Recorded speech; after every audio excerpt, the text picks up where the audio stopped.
we're good. Alrighty. So first thing we're gonna do is launch ZBrush Core Mini. I'm gonna see how far I can get. So, and you know what? As I'm going through this, probably what I'm gonna end up doing is wondering where all my ZBrush stuff is. But while I'm doing that, I'm gonna try to do a little bit of problem solving too, because I think you can get quite a bit done in ZBrush Mini, ZBrush Core, I think. So first things first, in this one, in ZBrush, you'll have a little gear icon. You can say, hey, just show me this if news is updated. In this one here, no option. You can minimize it, which I don't know if I'd want to do that, but you can go ahead and just exit out of that. Here's that nice clean interface, that clean UI everybody's been looking for in ZBrush. So here you go, you got it. Just what you need in ZBrush.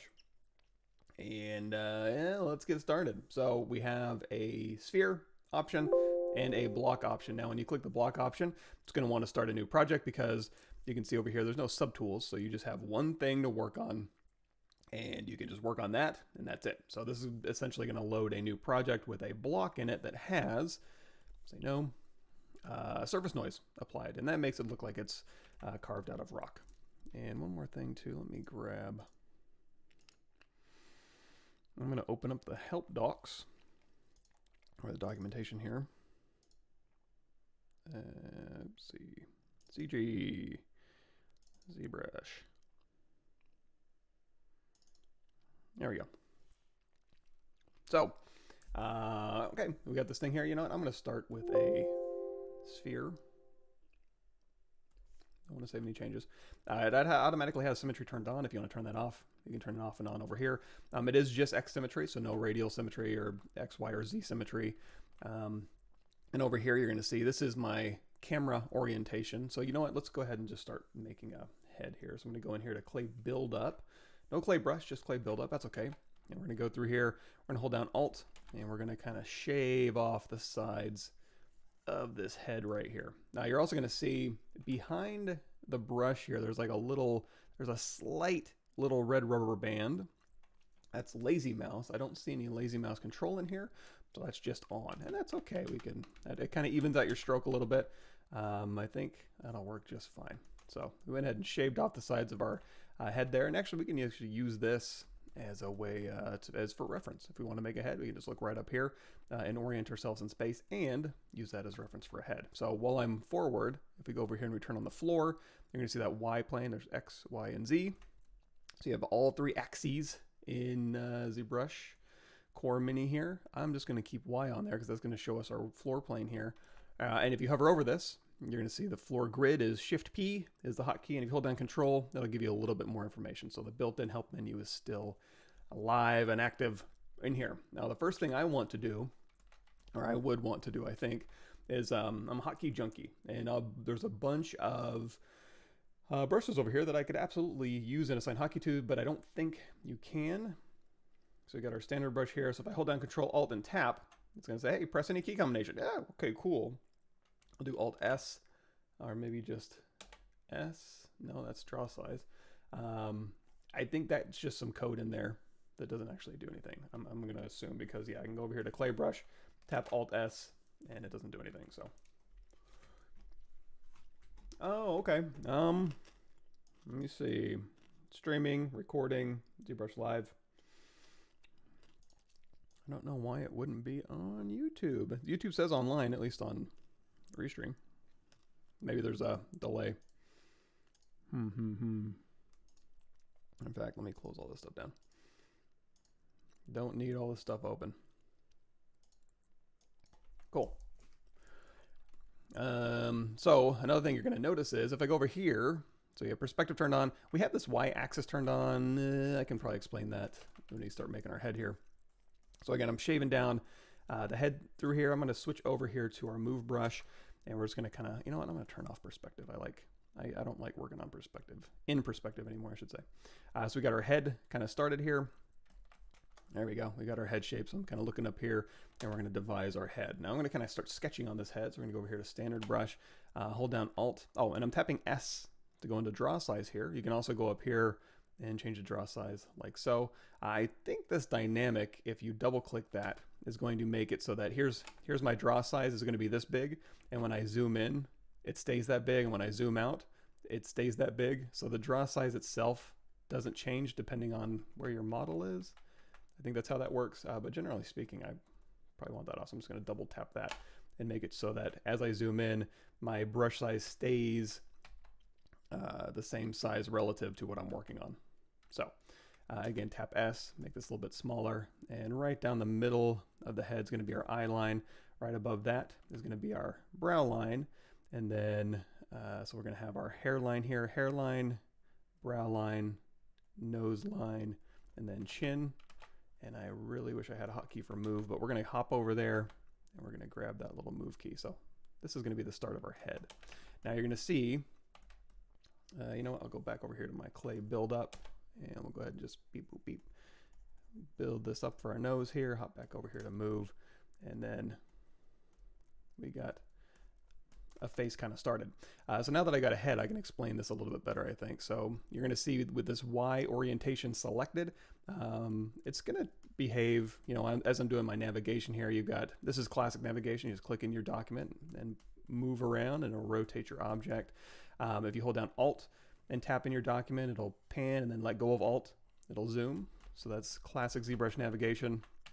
Right-click navigation is you can right-click, and so here, let me do this. Here's tablet properties here. We got mapping. No, we got our pin here. So you're going to see the top is middle click, the bottom is right click. Is how I have my tablet set up. So on the bottom here, I can right click. So I'm going to right click anywhere in my document, and I can rotate. And in Classic, I have to go out of here inside my document. If I'm over my brush, or if I'm over my model here, that's going to want to sculpt. So I can't navigate. However, if I right click, I can navigate over my model. I can also hold down Alt and pan over my model and let go of Alt and still zoom in. However, you can also use Control and right click to zoom in, and that can be done anywhere. You know, you can zoom in over your object, and then Alt to pan your object, and then Alt, and then just right click. So Alt, right click to pan, right click to move, and then Control right click to zoom. And I think that's right click navigation. There may be more intricacies. I use both depending. So when you're very close to your object here, obviously Classic's not going to work that well unless you go out of here inside that safe action, and then you can move out with your Classic. But you can also just use right click, and it works just fine here. But anyway, that Y rotation here, it's going to rotate just like you would expect. However, when I go to the top here, you're going to see when I start rotating around, it wants to rotate in the Y direction, along that Y axis. So again, if I turn on my floor here, you're going to see that little green line. Y is up and down, X is the red one, left and right, positive and negative X, and then Z forward. So basically in ZBrush, Z forward, Y up, just like in Maya. However, when I'm at the top and I'm rotating around, it wants to stick on that Y axis. If I go to X, Y, Z, and I rotate around and I pull down, it's just going to rotate how I'm used to in ZBrush. So I'm just going to probably leave that on, but that's your preference there.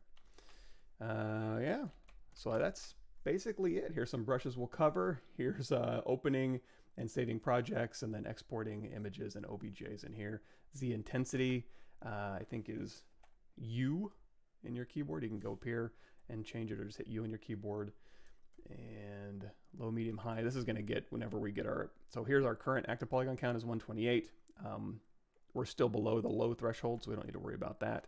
And if we go over here and we turn on our polyframe, which is Shift F, you're going to see every brush, except for a couple of them, have Sculptris Pro. So when I go in here to my standard brush, and I have a very small brush size, you're going to see it's a very dense mesh that's going to create. If I have a very large brush size, it's going to create a less dense mesh, so it's just transforming on the fly. In fact, if I go in here to snake hook, you're going to see as I pull this out, it's tessellating as we go. And then again, the smaller my brush, the more detailed that tessellation is going to be. So we could use this to pull out appendages and stuff like that. We got pinch. I guess we can go ahead and turn it off. Now here's another thing you can do. If you wanted to, instead of going down here and decimating down like this, you can actually, you know, make your draw size pretty big.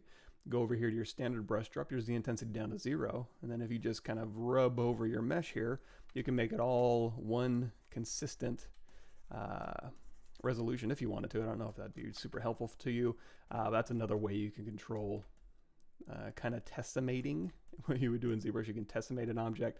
This is kind of the same thing. You can just set your Z intensity to 0 on any of the brushes that will allow it, and then you can bump that back up. And then you're back kind of where you started, like so.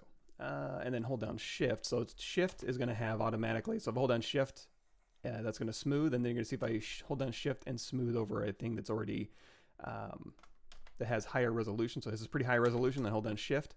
You're going to see it's going to get lower resolution. So it does have a built-in, I want to say it's an undivide size in big ZBrush, regular ZBrush.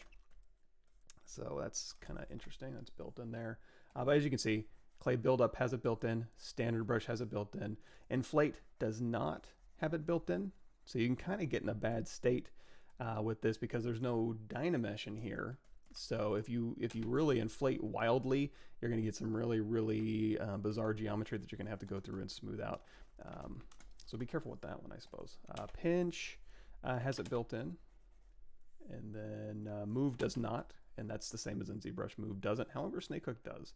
You know, so if you're going to move something out, you can also you always use your Snakehook brush here. And then Slash is going to it's built in, and you can go through here and you can dig in. So you can do some robotic stuff today. And of course, H-Polish also has a built in, and you can use this in conjunction with Pinch to get you some very nice hard surface stuff going. Also, we don't have an undo slider in here. However, you can hold down, you can hit Control Z to undo, and you can also just hold it down. So Control Z, go all the way back, and you can just hold that down. You got a ton of undos in here, and then also Control Shift Z will fast forward through. So Control Z, you can just hold it down and go all the way back.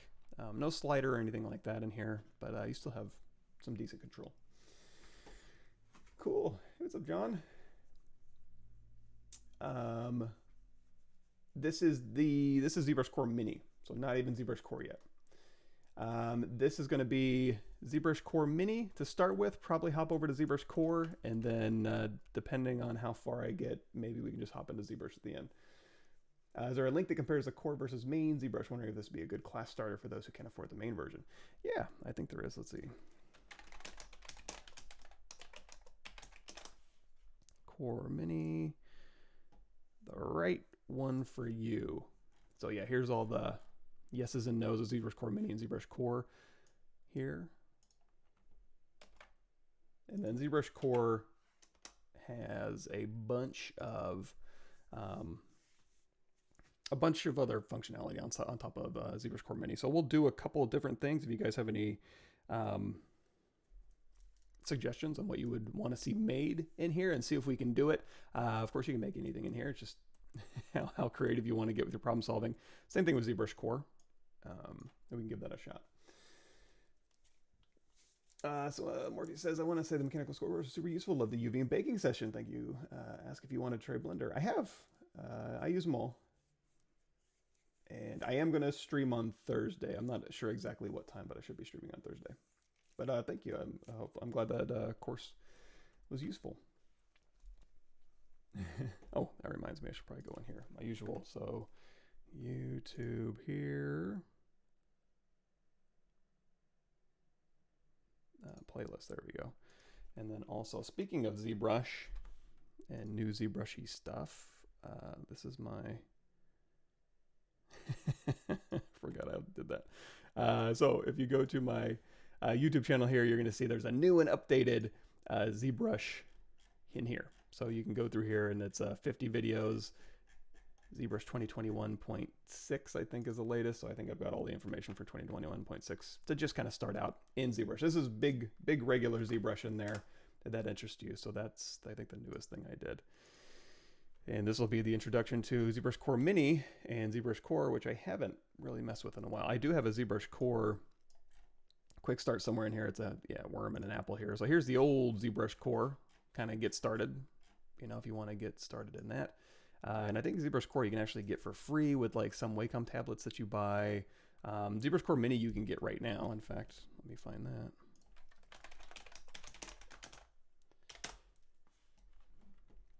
There we go. All you need is a Pixelogic account, and you can download this for free and start making stuff like we're gonna do. So back in here, also let me, sorry, I'm just opening up a bunch of stuff right here. I'm gonna go to,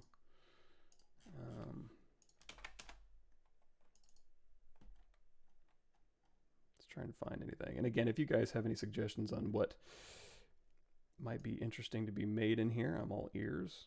I'm all for it.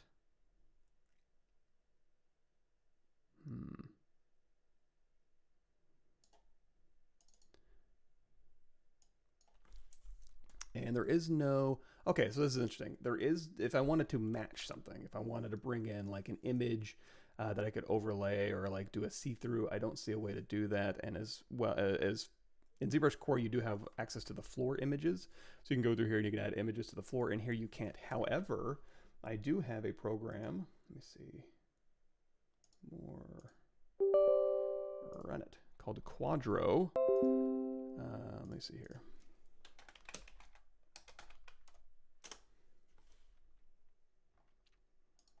This is Quadro reference viewer here. I'll link you to this. And the reason I bring this up is this will be a way for you to have an image over anything. And you can use it in Photoshop, you can use it in ZBrush Core Mini.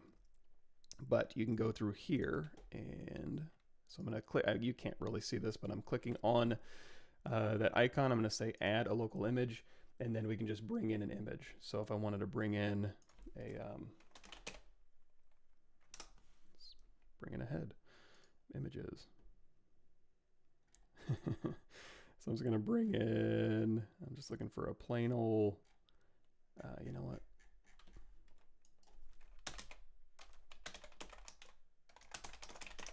There we go.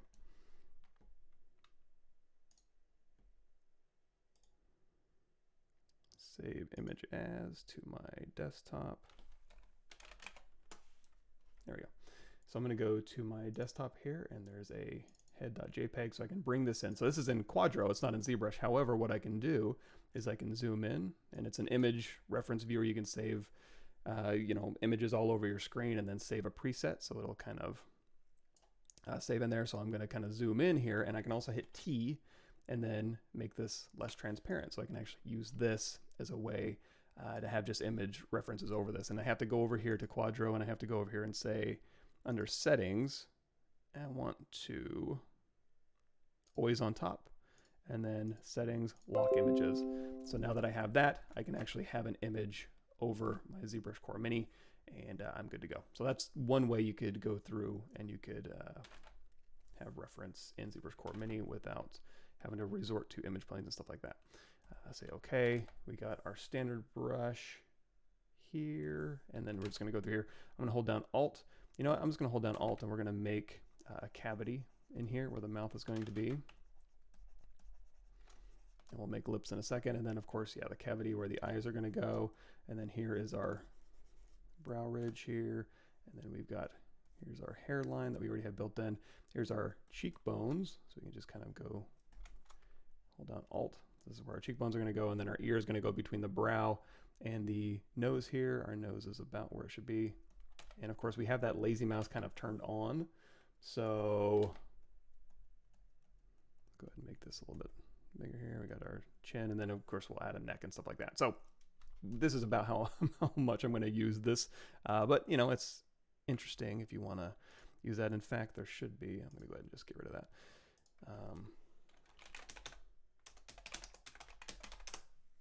I think I've got a couple of videos on it. Mike Pavlovich, that's me. No.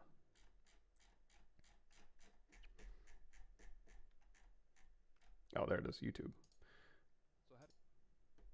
So how do you use the Quadro reference viewer? Launching and installing the program. So there's me actually using the thing. Okay, sorry about that. And then now we're back where we started. Yeah, you use clay brush like Rafter said. Is there a special reason you don't use clay clay buildup much? I don't make a whole lot of things. So if I made a bunch of stuff, I might use it more. Do you ever consider using ZBrush good for blocking out characters? Something often done in software like Blender, Maya, etc.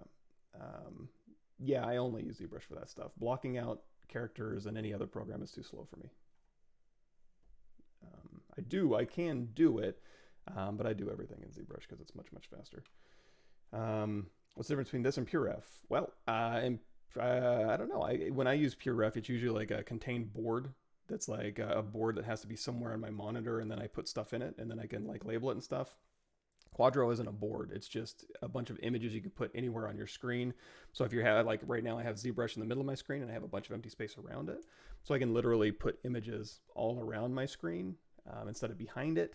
And then I can do stuff like, you know, put a transparent image over the program I'm using. I can rotate it. I can flip it horizontally. I can knock the transparency down. I can freeze an image. I can lock an image.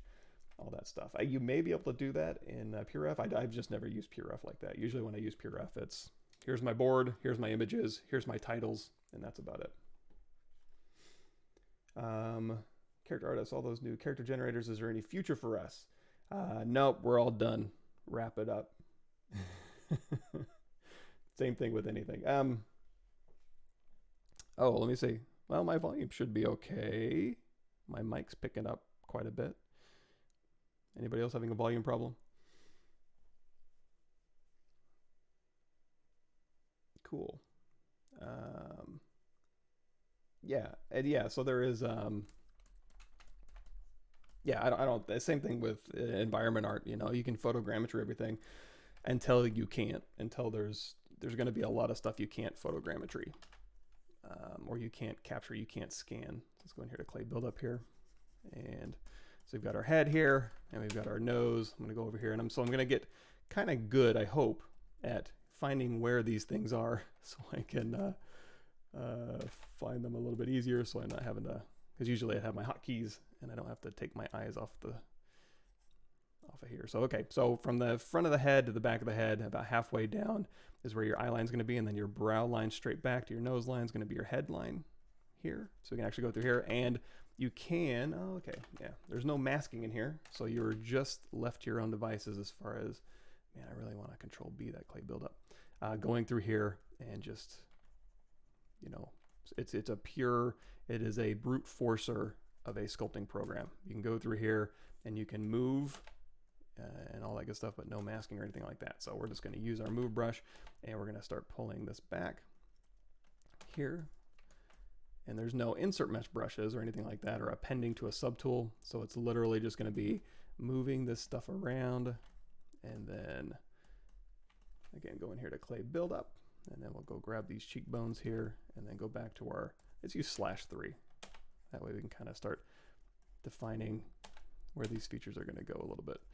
And then we'll go ahead and pull out that chin. It's kind of a weak chin. It's not a bad thing. We're just going to kind of define it a little bit more. And then if we want to decide to do a little bit of a weaker chin, we can do that. And of course, we want to always think in the rounds. We're going to go ahead and, you know, the middle of the eye is down where that corner of the mouth is going to end up being. And then we're going to want to pull this back. Same thing with the eyes here. You know, you're going to have your brow line's going to step back to the upper lid, lower lid, and then your cheekbones and stuff like that. So here is this, and then we can go back through here, hold down shift, and again, this is undividing, so it's actually getting a little bit lower res when we do this, but it should be okay. You know, we're just kind of dealing with volumes here. That's right. And because we do have Sculptors Pro built in, we can go over here to our snake hook, and then when we go through here and we start pulling this out, this will be tessellating on the fly. So that's useful to you. If you don't like using Sculptors Pro, you can still use Move. Just keep in mind what you're going to have to do is, you know, if I go through here and I start moving this stuff out, you're going to see that poly frame's not going to update. So it's going to kind of start stretching your polygons. Not a huge deal. Just keep in mind that it's going to stretch them temporarily. So if I go through here and I start doing, okay, let's go ahead and do kind of a bust. So we're going to go through here. We've got our neck in here, then we've got our shoulders, and then our back through here. These polygons are getting kind of stressed. So obviously while we're going through here, if you start sculpting, it'll still update because now this has Sculptors Pro turned on, so it's going to be the same size here, and then as you go through here, it'll try and keep it the same density of your mesh here. But remember, you can also go through here. You can hold down Shift and, oh, actually Shift doesn't. It will undivide, but since these are already bigger, it's not going to undivide lower than this. So what you could do again, if you wanted to make these all even density, so your sculpting is a little bit more predictable, you can drop that Z intensity down to 0 on your standard brush, and then just go coat this in your standard brush here. And then bump it back up. There we go. And now, if you hold down Shift, then it'll slightly undivide, because it's going to be at a higher density. Okay, now I'm remembering how Sculptris Pro works. It's been a while. Something like that.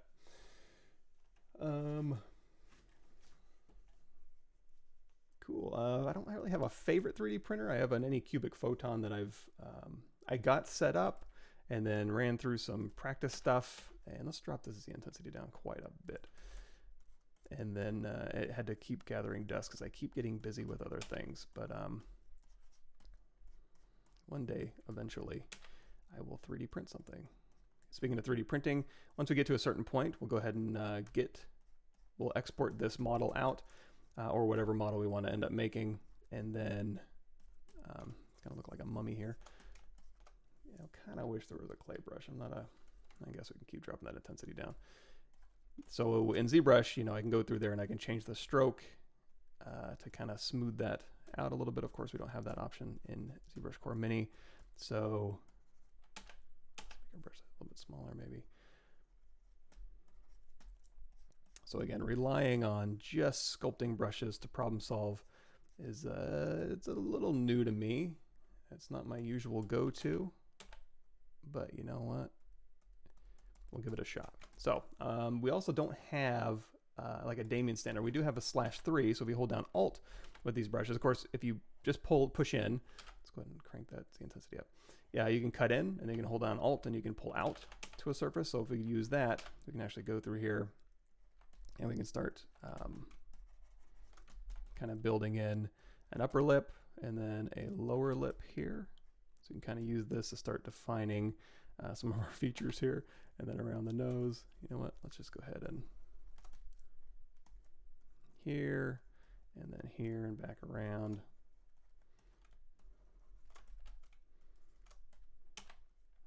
And it's going to be a little, and again, hold down Alt if you want to start looking at these, dialing in some of the planes of the face, because we do have H polish, so we can actually go through here and we'd be like, okay, we've got the mouth, which we can't ignore because we went ahead and pushed in a big hole here, but we can go through here and we can kind of move it about to where it's going to end up being. And again, we don't have masking, so it'll be interesting to see if we can't. We do have Inflate, which is good. I'm going to go ahead and pull this lower jaw in here a little bit here. So again, let's go in here and inflate just a bit, and then we'll go in here. So we don't have trim dynamic, but we can use clay buildup. We can go through here and you can hold down Alt, and you can kind of use this as kind of a trim dynamic. And then again, with our slash brush here, we can go through and we can define borders here. So if I want to go along this cheekbones here, I can hold down Alt, and I can pull up to a ridge and then down here, and then I can go back in with my clay buildup brush, and I can go through and I can build this up a little bit to that ridge, and then I can go back in with my H polish brush, and we can drop that size down a little bit. Again, tap S. You can hold down Alt to polish up to a surface and let go of Alt to polish down to a surface. And then if we want to, we can even go in here to pinch, and you can pinch right along that crease line here. So anywhere you have a line through here, you can use the pinch brush to kind of go through and define that a little bit more. So there's our upper lip and our lower lip, and again, I'm just kind of using the pinch brush to kind of define those plane breaks here. And then again, you can go back in here to the H polish brush and really polish up to those surfaces here. So here's the all the way across, and you can make this really big, and you can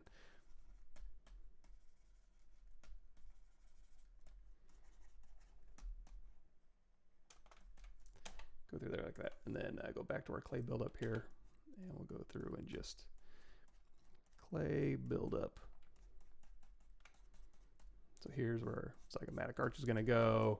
And then our chin, I'm going to go back to our /3. I'm actually seem to be using the /3 more than the actual standard brush. I don't know if that'll change over time here, but go through here and then clay buildup. I'll put a little bit more of this neck here.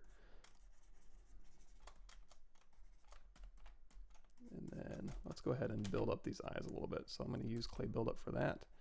Again, instead of being able to put an actual eyeball in here, we just got to brute force it, and we just got to go with what our sculpting is going to do. And then, of course, we do have kind of a brow ridge here. Let me see. Let me get something that has a little bit more of a brow I can look at. So we have kind of this brow like this, and then you have that orbit, that bony part that's going to kind of fold out over here, and then go back to our slash brush, and then this will be essentially, let's hold down Alt.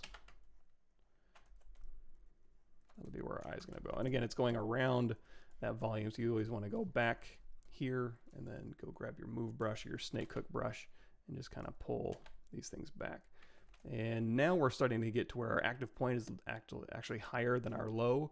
So you can go through here and you can hit low, and that'll go through and decimate down to 150. So now our active polygon points is 150. So that's basically running Decimation Master in the background to get us to that.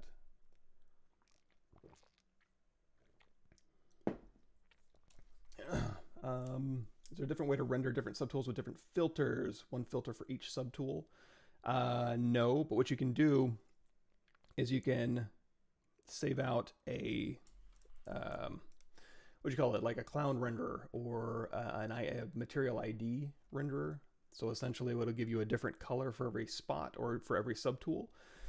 And then you can go in and comp that in. So basically whatever, you could render out like 15 different NPR filters as 15 different images, and then you'll have one ID image or clown renderer where you can go and select in Photoshop, I guess, where all the red is one subtool, and then you could mask that out, and then you could put in whatever renderer you want underneath that, basically. Speaking of rendering, I guess you can save an image. That's about it in this particular one. Texturing functionality in Marmoset TB4. It's pretty good.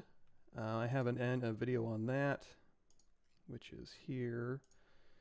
Actually, it's kind of buried a little bit. It's not just straight up Marmoset, but if you go in here, this 3D Look Dev, we actually go through here. This is a cool plugin for ZBrush where you can actually bake everything to a plane, and then go ahead and link this here.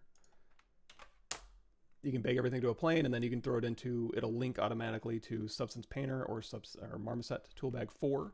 And you can go through here. So I go through and I texture a bunch of stuff in Substance and then also Toolbag 4. And I do think I got some bonus stuff. Let's see, here, don't need that. Don't need that. This is called,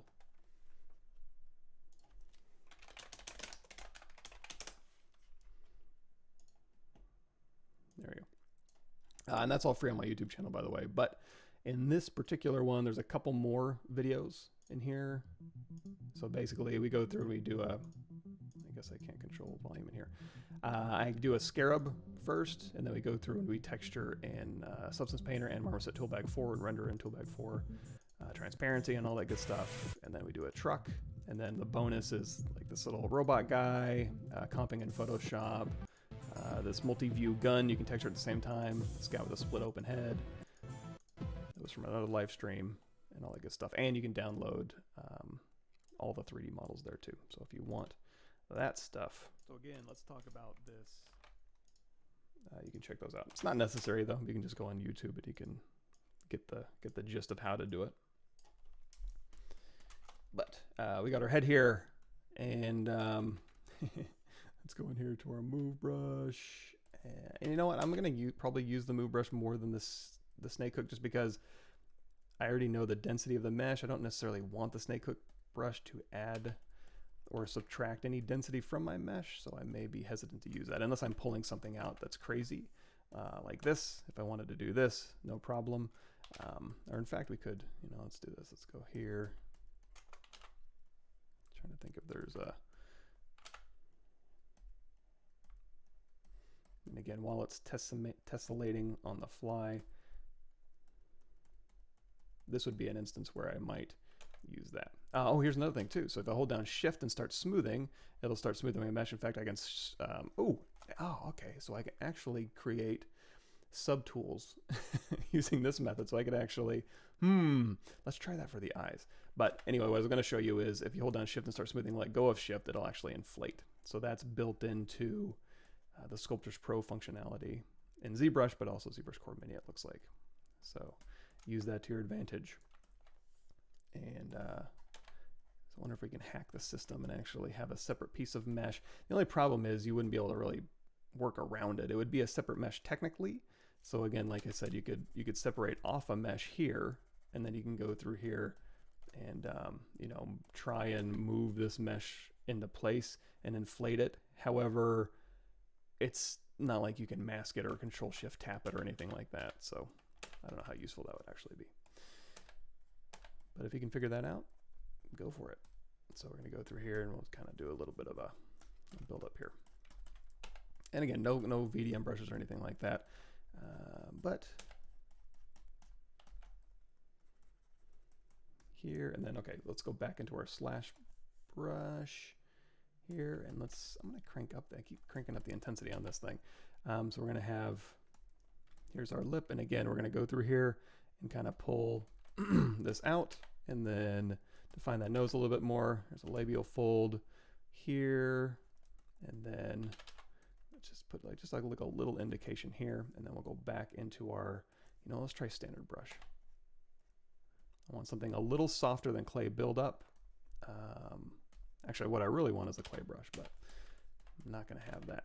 And then also we can go in here and start carving out the nose, and then go through here. So we got our lower lip, upper lip, and then we can start making big changes too. Again, I'm going to go back to our move brush here. You can use snake hook for this. Just be careful on your brush size and getting rid of some of your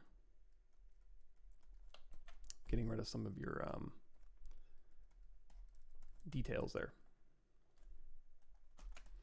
And, you know, let's go extreme. Let's go through here and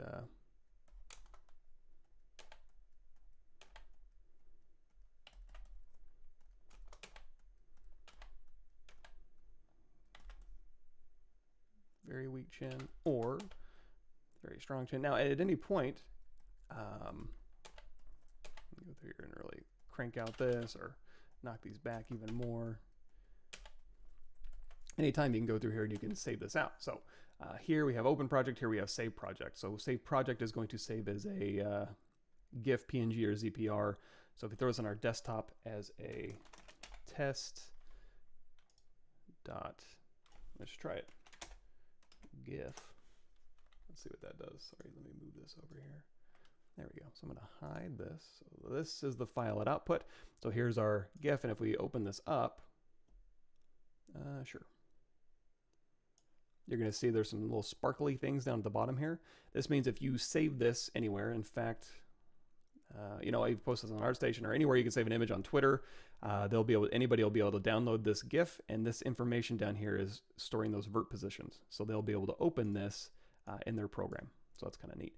You can do the exact same thing with PNG. So if I go through here and I do save project as test.png, it's just not quite as good to look at. It's basically, you got a bunch of, all of this is your stored vert information, and then there's your actual image here. So, but both will work. And then, of course, you can go ahead and just save this as a project. So ZPR will say test.zpr, and this will save as a ZBrush Core Mini Z project, which you can open up in ZBrush Core Mini later. And you can also use this, so you don't have subtools, you don't have layers to save out different versions, but you can use this just to save out just like a bunch of different head versions or variants that you want to create. Another thing you can do is you can go over here, you can export an image. So if you want to send this to somebody, you can turn on perspective and be like, hey, let me export this as a JPEG. So we'll go ahead and say test.jpg, save. And then I'll go through here and you can go through and you can crop. Can you crop left? Oh. So in other ZBrush, you can go through here and you can just drag the sliders, but it looks like you can, yeah, let's crop this. Crop left, crop top. Oh, there it is. See now, okay, you can grab these here. I just can't see them. Can I make this wider? Oh, there we go. Okay. You can click and drag in here and move it around. I'm gonna go ahead and leave that title down here, neat. We're gonna say okay, we cropped our image. And then here's our test.jpg. And last but not least, we can go up here to OBJ, so export for 3D printing. We can click this in our desktop, test.obj, save it. And I don't think there is an STL in here, is there? OBJ, yeah, just OBJ. However, you can load up your slicer, and I hope, okay, nah. Let's see here, open file, desktop OBJ, boom, great, and yeah, fit to size, please. So here we go. Here's our, see if I can navigate in here. Here's our head. Let me make it so you guys can see it. Maybe.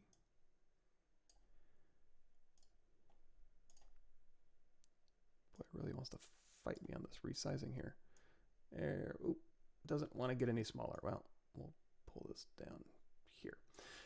So essentially what we can do is we can go through here, we can like rotate this around, and you can say, you know what, we'll go ahead and rotate this 90 degrees. I don't know if this is the best for, you know, probably you'd want to put it somewhere like wherever it makes sense for your supports here. And we'll say okay.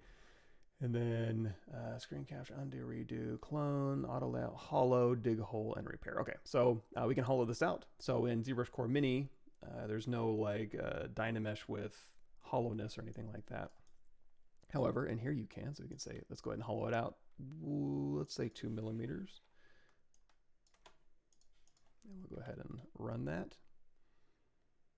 So that when we 3D print, it'll be nice and hollow for us. And you can also do internal supports for your hollowness as well. And then now we can go through here and you can see, okay, there's our hollowness as you scrub through the slices here. And then if you want to poke a hole in here, let's see, size is say 5 millimeters here. So we're going to go through here and say add a hole right here, let that resin drain out. And if you want to, you can go ahead and you can plug it back up and once it's done printing. So there's your little hole plug there. You can print that out as well and you're good to go. So what else? We can repair stuff. We can go over here, we can add supports. So I guess let's go ahead and select this one. Got our supports built in there. And I want to say it'll do internal supports. There you go. There's your internal supports. External supports, I can go through there and you can add them and subtract them manually, whatever you want to do. But there you go. All from ZBrush Core Mini. Go and 3D print your stuff. I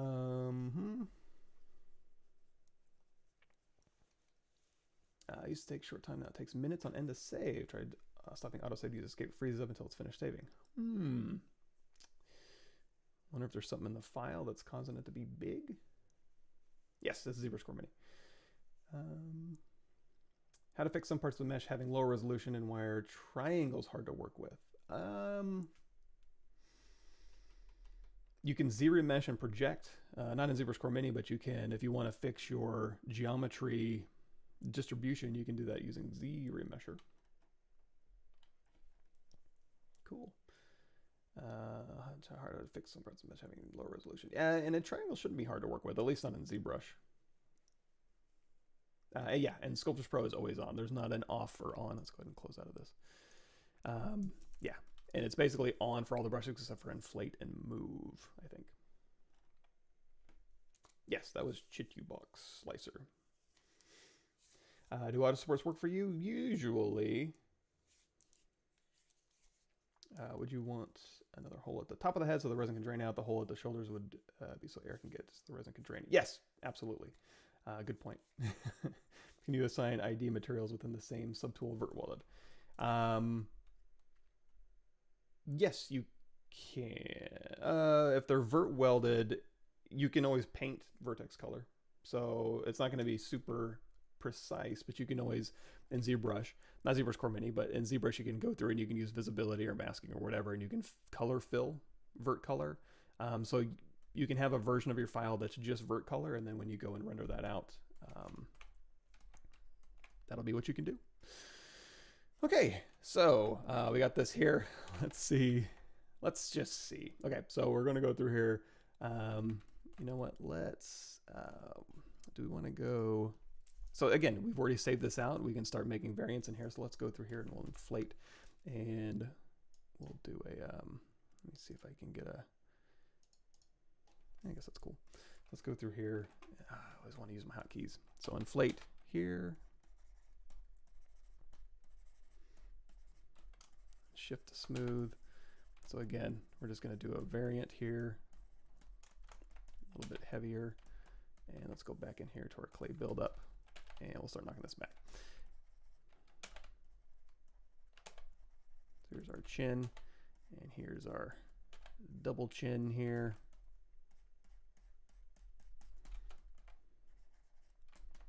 And we can start giving a little personality. So I'm going to go in here too. We got snake hook. Again, I'm going to use move because I just want to change these vert positions here. And again, I'm so tempted to just put some extra subtools in here so I can like do teeth and stuff like that, but I don't think it's gonna let me. Now the cool thing about this is if I could mask, I could pull this lip up over the bottom lip and they'd stay separate, because again, it's not Dynamesh, it's Sculptris Pro, so these meshes would always stay separate. However, getting that to work without like move, topological, or anything like that is a little bit trickier.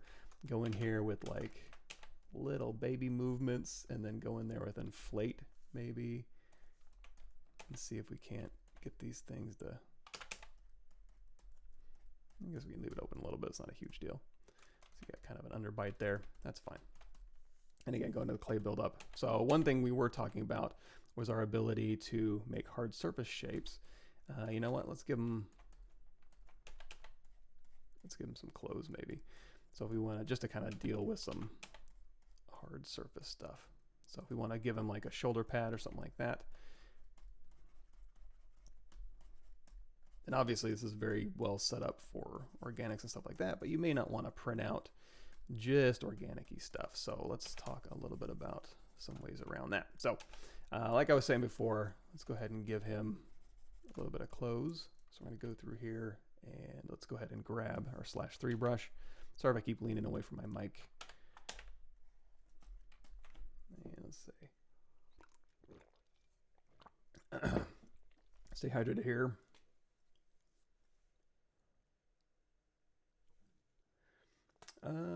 Yeah. What's the hardest thing for you in the entire process? You talking about like 3D printing, or just ZBrush Core Mini, or just life in general? What's the hardest part about all this mess we're in together? There you go. Give him a little bit of a turtleneck here. We're going to hold down Alt, and this will be kind of the chest area. So we'll give him like a little sci-fi suit here. And hold down Shift and smooth that out.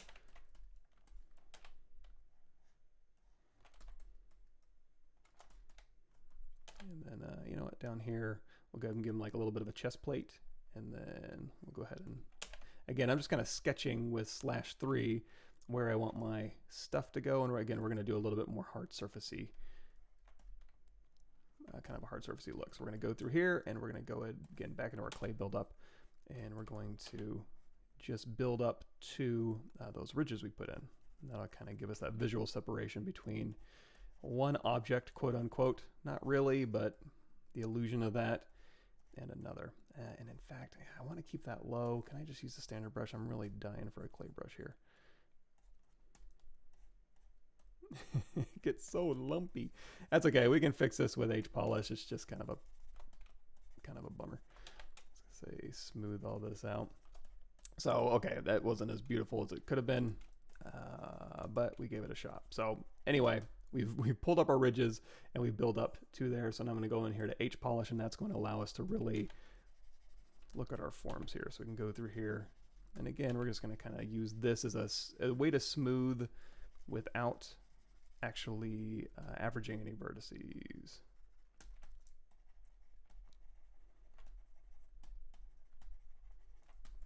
boy, this is tougher than it should be. Let's see, bigger brush. Come on, you can do it. You can do it. Smooth, H polish. Ugh. Okay. We'll go back in here with our /3. I'll get better at this. I'm out of practice. ZBrush Core Mini. In fact, this is my first foray into ZBrush Core Mini, so bear with me. We're going to go through here, and we've already defined a nice smooth. So you know what? Maybe that's what you need to do. Instead of defining the portions that you want to be separated, go in with your H polish brush first, maybe, and start defining those volumes if you can. Clay buildup and H polish, and then come back in and do another pass where you can kind of do this. So this will be a little bit more of that hard surface look here.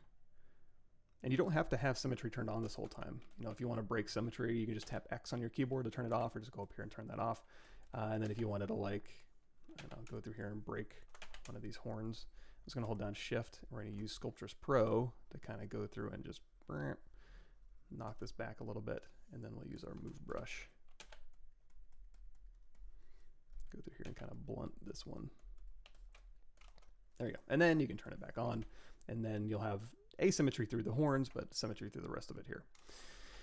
Yeah. Okay. So then again, and just like in ZBrush, if I wanted to do something hard surfacey for concept sketching, but I still wanted to go through here and even this out, we could definitely do that. So there we go. Look at that. Pretty decent. And then go back in here with our H polish and do one last final cleanup here. Like so. All right, I'm gonna keep trying to do clay buildup. It's, you know what? I think it just requires a softer touch than I usually have patience for. It's like you gotta go through here and really, oh, that's another thing too. So you're gonna see as I'm working, you know, I'm working down here on this little tip, and then I rotate. Let me see if that holds true. So I'm up here, I'm working on this part here, and then I rotate. It just kind of rotates from the middle of my object. If you turn on local, now it'll rotate around the last point that you touched. So I'm used to that, so I think I'll keep that. You know what, let's crank up that Z intensity on that clay buildup. I like a lower Z intensity for doing like organic shapes, but maybe for hard surface stuff, I really need to crank that up. Here, so we'll put on like a little lip on our shoulder pad here again. Okay, that works a little bit better. So maybe use this to kind of go through here and define, again, some of these more hard surface shapes.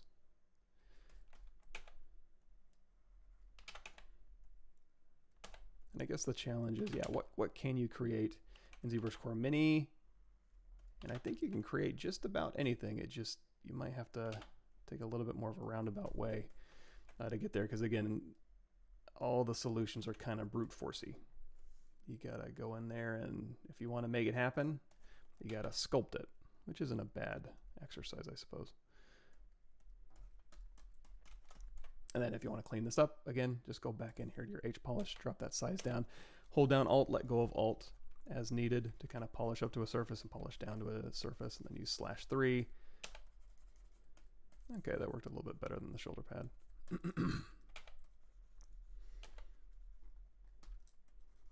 You know what, can I crank up the Z intensity on my H polish?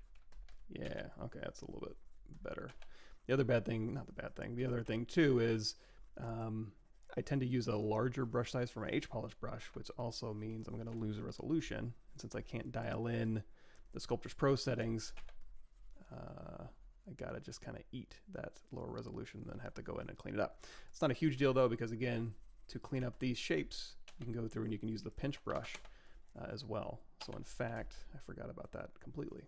So we'll go over here to our pinch brush, and just along these corners here, we'll use this to kind of not only pinch to a sharper result, but also to kind of clean up my lines so that they're a little bit straighter. You can see this one's kind of wobbly.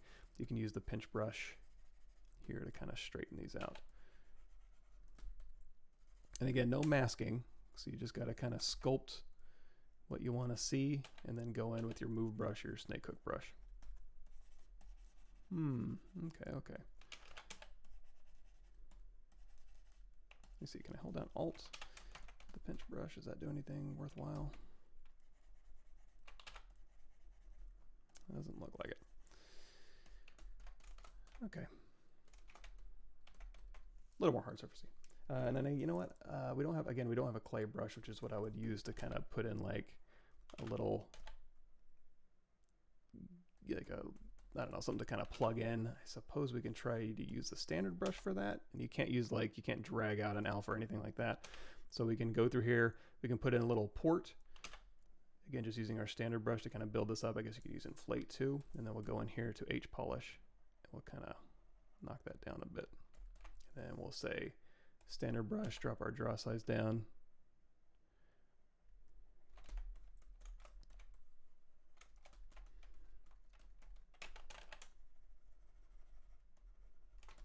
And we are getting pretty heavy now. Good. So here we can drop this down. We can decimate it down. Let's go ahead and go low. Again, because we're still kind of sketching this out. That's going to go ahead and pre-process for our decimation master. And then it's going to drop it from 500,000 down to 150. I don't see any noticeable change. However, if you go in here to polyframe, you're going to see, you know, decimation master at work. So that way, if your performance is starting to get bogged down, go through there and knock that back down, and then continue sculpting here.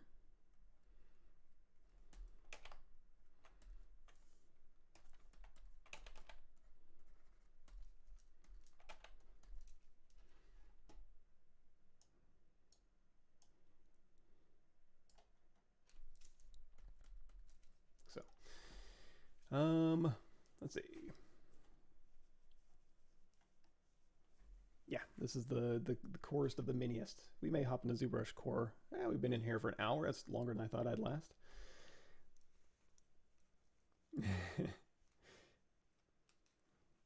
Cool. Yeah, and again, if you guys want to download ZBrush, all you need is a Pixelogic account, and you can download ZBrush Core Mini, and you're off to the races. You can just start. So again, we're going to go through here. Let's go ahead and just finish this guy out, and then we'll hop into ZBrush Core maybe. So I'm going to go through here, and again, he's going to have, right now he has his eyes closed, which is really just for me to be able to go through here and say, okay, make sure that the eye is wrapping around a round surface here. And then we also want to leave room for some eye bags. That's where you can start having a little bit of fun with it. So we're going to go through here. We're going to kind of dial this back a little bit here. And then, yeah, around the nose. And we'll go through here with our move brush here. And go back in here to our standard brush.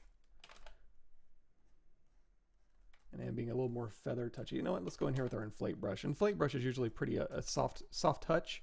So we can go through here, and we can use this to kind of bulge out some areas here, like around the little node on the side of your mouth here. Yeah, I think that'll work. So we'll kind of puff out these cheeks a little bit. He's very round down here, but he was kind of not so round up here. So we'll go ahead and dial that in. And then here, and we can actually, you know, maybe his neck is a little, his little sci-fi neck is a little bit tight here, so we can kind of bulge up around there. And then of course these ears we need to start blocking a little bit better. So let's go back to our standard brush. We're going to keep this simple and go through here. And again, it's going to be between the brow and the nose. We're going to go scooch around here and then pull this in. So we can kind of go through and just start defining, again, these volumes. And let's go ahead and pull this out. So we're going to go through here. We're going to pull these ears out along here. We're going to get that shape about right here. Again, this is going to kind of curve in. And then through here, you're going to have this. Oops, no hotkeys in here. So we're going to go through here, and we're going to pump this out. And then this is going to fold around this way. So we're going to follow this in here. So here's our little first little helix, and then this is going to go down around here. It's going to kind of bump out. And then here's your ear lobe, and then you're going to have a little piece right here.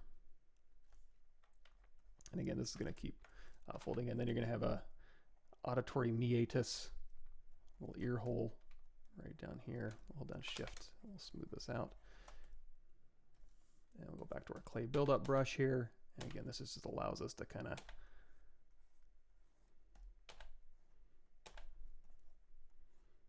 let's go ahead and turn the Z intensity down since we're not doing hard surface stuff anymore. We're back to doing organic stuff. And again, if if your computer starts lagging with your Sculptris Pro, you can go through there and you can just decimate it down. So that's just a way for you just to kind of get some performance back while you're working. And again, I don't lose any detail. Again, we're not really super detailed as it is anyway, so I just go ahead, hit it low again, and do that. ZBrush Core Mini. And again, this is kind of just a fun one. You know, load it up on your tablet or your laptop and just kind of go in there and just have fun kind of sculpting your ideas. So if you're on an airplane and you're bored, you know, just load this up and then just play around with just some very simple sculpting brushes. And it's free, you know, so it's just like a little app you would download for free anyway. So you can kind of use this to kind of go through and play with it. And let's go through here again and we'll grab our move brush. So it's like sketch it out, go through here, use your move brush, use your smooth brush to dial in whatever you're looking for here. And you know, let's go back into our clay buildup brush here so we can get some more resolution on these here. So yeah, we got this kind of spilling over a little bit. And we got our little chin up here. Let's drop that Z intensity down just a little bit more in this clay buildup so I can get rid of some of those lines maybe a little bit. And this is more of a feel thing for me. I don't know that I'm used to using clay buildup this much, but you know, that's good. It'll actually maybe introduce me to getting a feel for some of these other brushes I don't usually use that often. And then this one here, we're gonna kind of pull this up and around.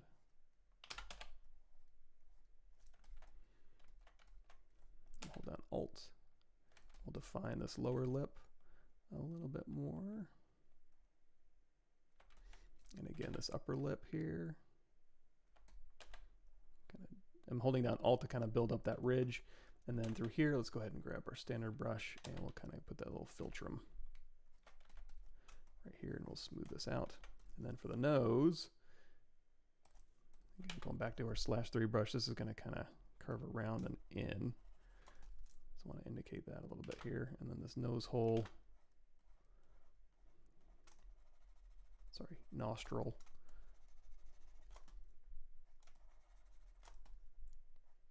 There we go. And we'll go ahead and smooth this out. A little bit of clay buildup.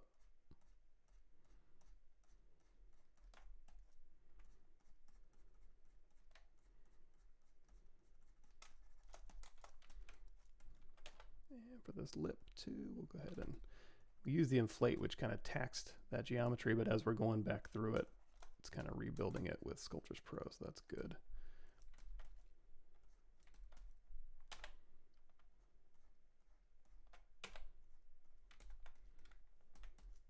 This upper lip too, and again, we can't really hide anything. That's okay, we don't need to really see inside of there. And then back to our /3, and we'll go ahead and dig in right underneath this chin. We'll kind of make that pop a little bit more.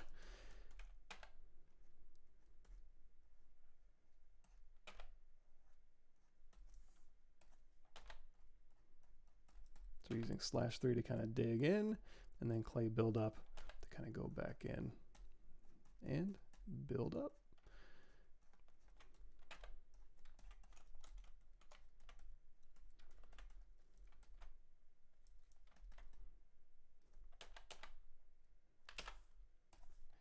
And really, honestly, if I just had access to hotkeys, I think I'd be good to go. And maybe a clay brush. I keep wanting to do that.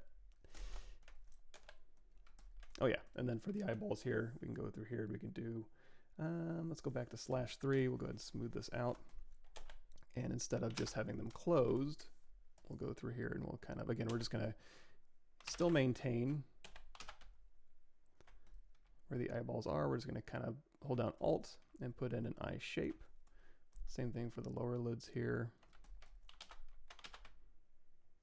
And in fact, you know what? Let's go back to our clay buildup and we'll sort this out a little bit better. We got these eye bag sections in here, but I want to make sure that upper eyelid is out in front.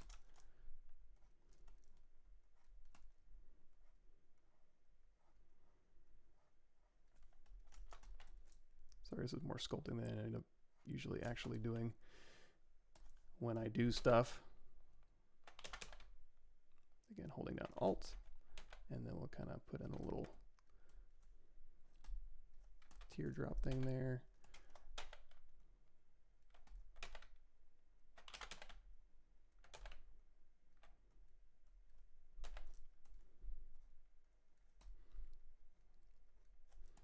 Here we're going to kind of give the illusion of some wrinkles there, and then again,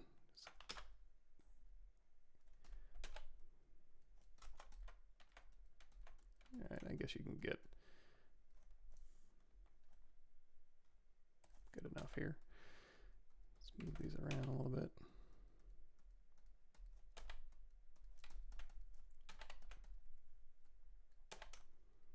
And again, if this is just for sculpting and you kind of need to, I guess we'll try the standard brush. Just got to give a little indication that there's actually an eyeball in here. So we're not poly painting. However, we do have color. So you can go through here and you can change, you know, the color. And also we're using matte cap gray, but you can use basic material. There's no way to change the light on here, it doesn't look like, but you know, feel free to kind of dial in, you know, if you're used to using like Chavant NSP, you can maybe dial in something closer to what you're used to working with. Here's our toy plastic, all this stuff. So if you want to go through and render, in fact, you got a flat color here, so that could be some sort of a mask, ID mask. There's no BPR though, so you're going to get kind of aliasy, it looks like, unless on export it does a sneaky BPR behind the scenes.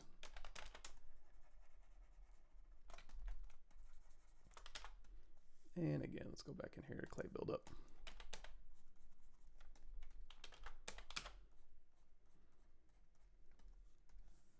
And I'll bump this back down to low. Have you seen a sneak peek of Core 2021.6 yet? Not yet. Impressed with the actual selection of tools, settings, Zbrush Core Mini. Yeah, me too. I mean, if you have just a sculpting thing, it's not terrible. It is a bit like Big Fortuna. You know what? Let's do that. Why not? Let me look him up. Yes, so now he has something interesting that doesn't have symmetry. So we can go through here and do something like this. I wonder if I can take a snake hook and wrap that around. Yeah, from the Mandalorian, oh sorry, spoiler alert, the chubby version. Let's see.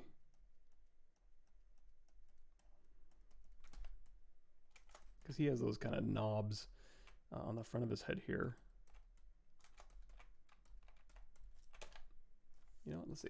And you can also go through here and you can pinch as well. I wish I could make this. I wish I could just, if I could just toggle off Sculptris Pro for some of these, be a little bit more useful, because I don't want to lose resolution, but I could go through here and I could, you know, change this quite a bit. Of course, I'm going to have to go through and resculpt some of this, but you know what, I guess it's fine.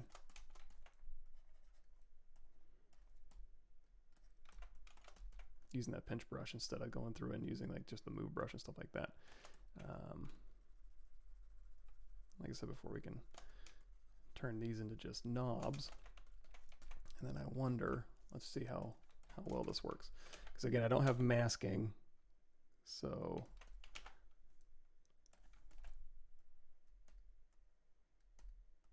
be very careful.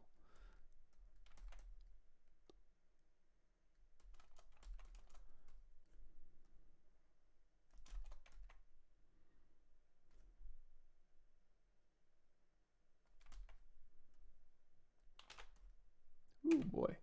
And again, if we had auto masking, the ability to auto mask turned on, that would be cool for all sorts of reasons, but also so that I could go through. And again, I'm holding down Shift and letting go of Alt so I can go through here and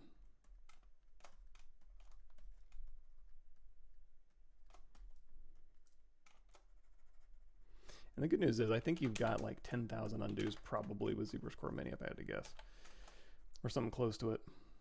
So if I needed to go through and be like, well, that didn't quite work, but like a very friendly. All right, let's just do it. Let's just go for it. Just get you down closer, get you in.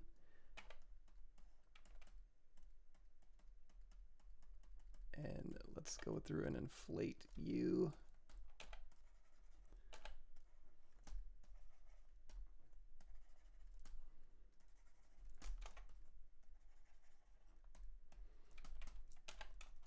Again, hold down Shift and let go of Shift.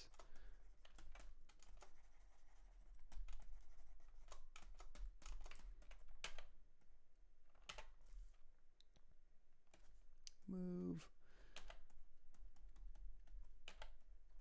I'll go back in here with our snake hook, and we'll just do a little flourish.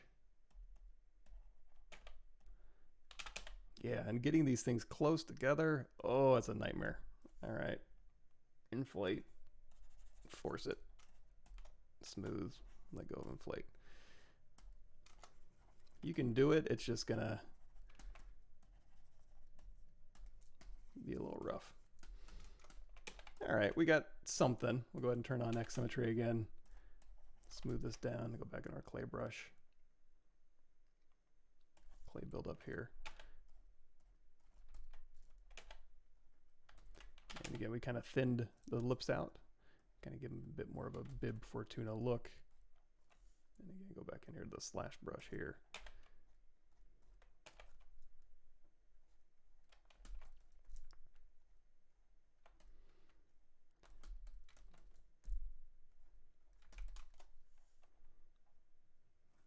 Yeah, I guess his features didn't really change that much, at least on his face.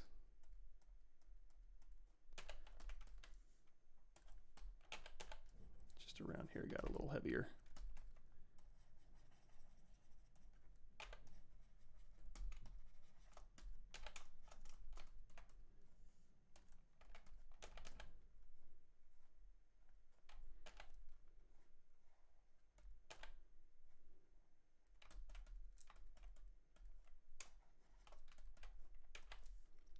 I guess he wasn't super smiley. Looks like he's more like he's grimacing. So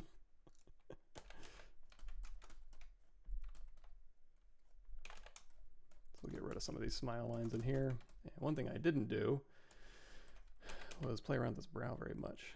So we'll go ahead and we'll fill this in just a little bit more.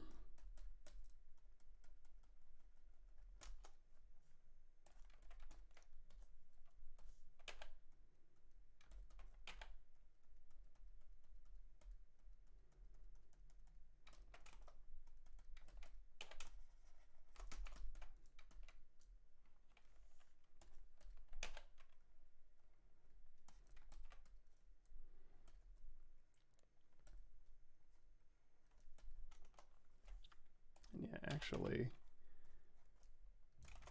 he does have some pretty, he still has some pretty severe cheekbones, even in his heavier state.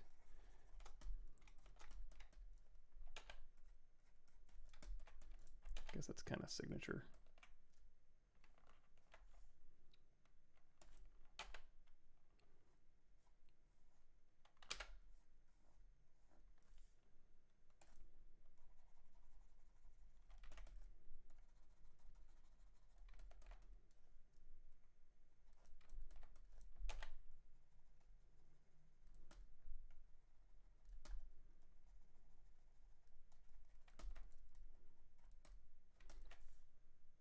And we'll go ahead and redefine these lips a little bit more. Again, he has much thinner lips, but he still has them. So we'll go through here and we'll kind of, again, hold down Alt, let go of Alt, put the little filtrum in there. And if I wanted to try and match a likeness like I did at the very beginning, we could use Quadro to kind of overlay an image. But I don't know if I need to go full likeness in ZBrush Core Mini. That might be pushing it. I mean, it'd be an interesting test, but this is more just kind of having fun, I think.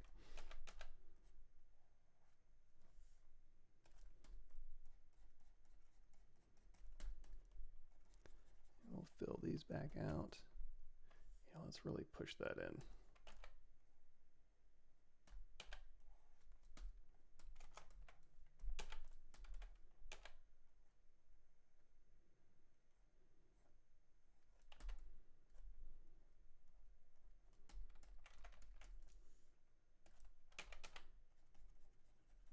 kind of back where we started.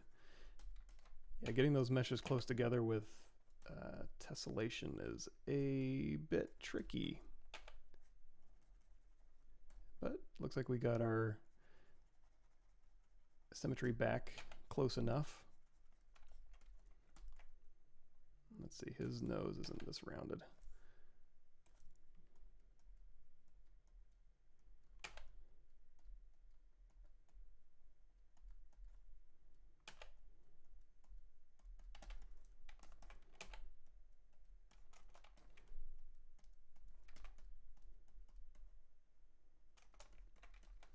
His ears are a little smaller too, but you know what? I like big ears, so I'm not going to sweat that too much.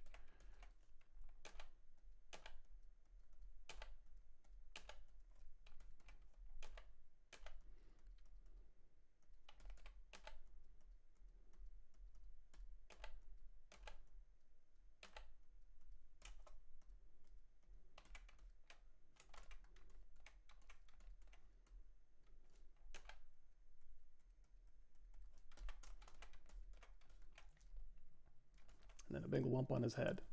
Clay buildup or inflate. Trying to get some. Oh, he has a pretty giant lump on the back of his head. Never noticed that. Is that right? Is that him? Yeah, these are pretty pronounced. Let's do it.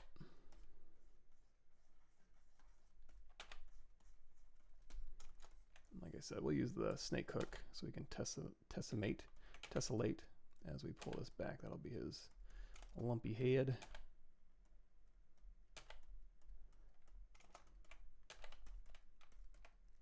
And then again, let's go back to our /3 here.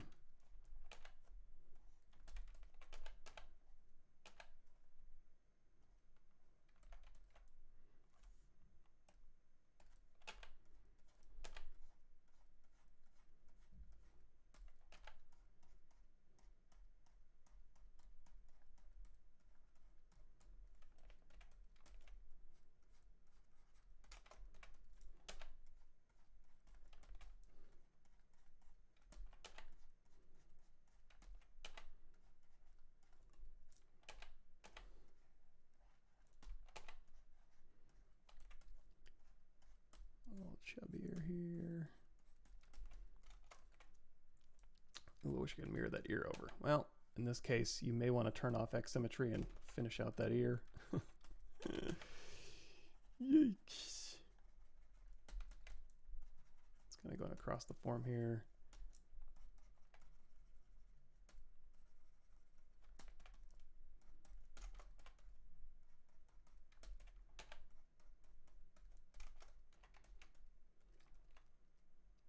He seems pretty smooth. I don't see a ton of wrinkles along here. Maybe some indications of some, but he's not like a super smile line type of guy.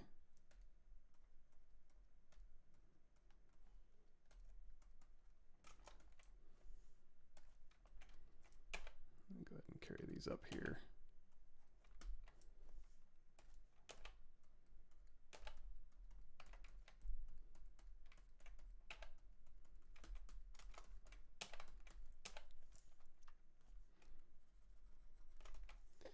Actually, I'm tending to like H-polish more instead of smooth. It allows me to smooth, but just in a little bit more of a controlled way. So I can kind of go through here and still maintain some volumes, but still get a pretty large brush to kind of get rid of these clay buildup marks.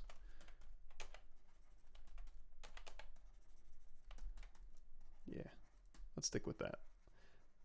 Let's mark that down as maybe a tip. H-polish instead of smooth.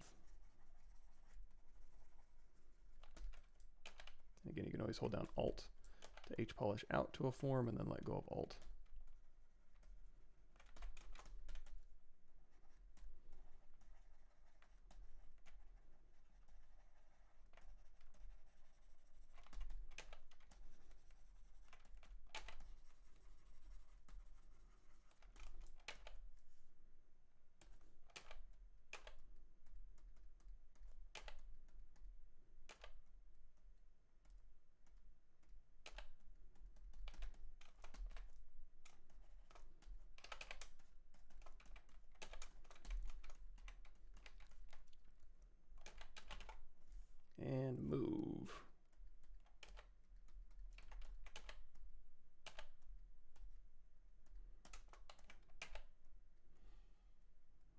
lower lid out.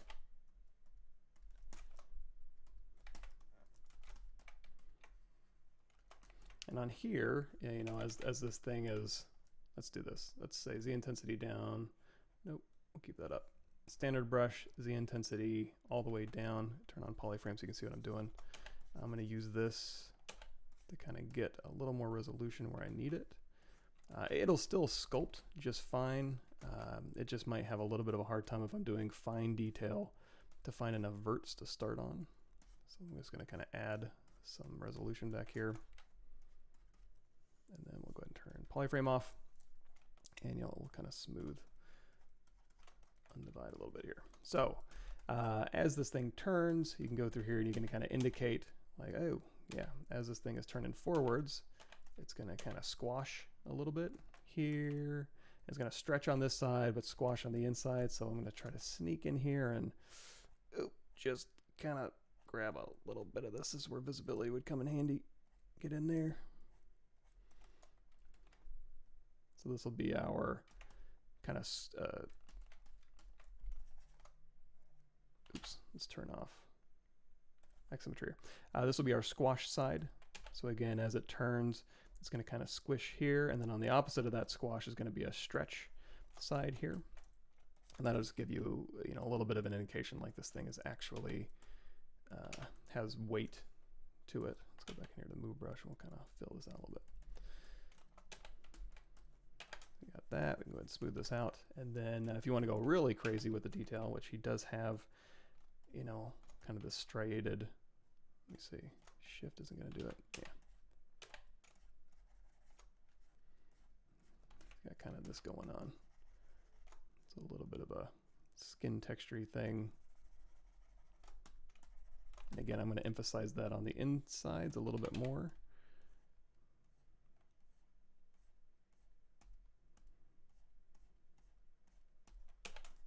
Boy, it's hard to get in there.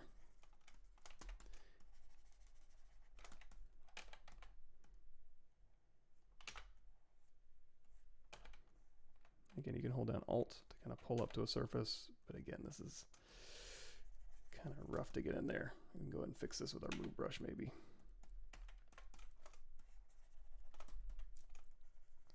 Close enough. Let's turn X symmetry back on. And again, his nose is still pretty small.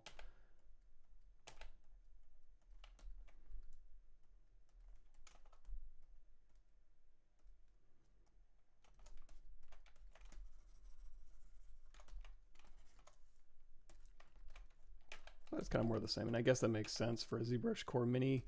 Is there's only so many things you can do in it, so expect some repeat, expect some not a whole lot of information.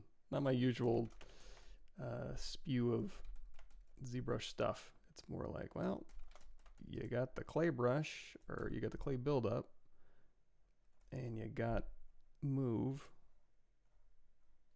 Good luck. Like I said, you can get quite a bit done. We'll go ahead and dig out that nose hole here. If you want to kind of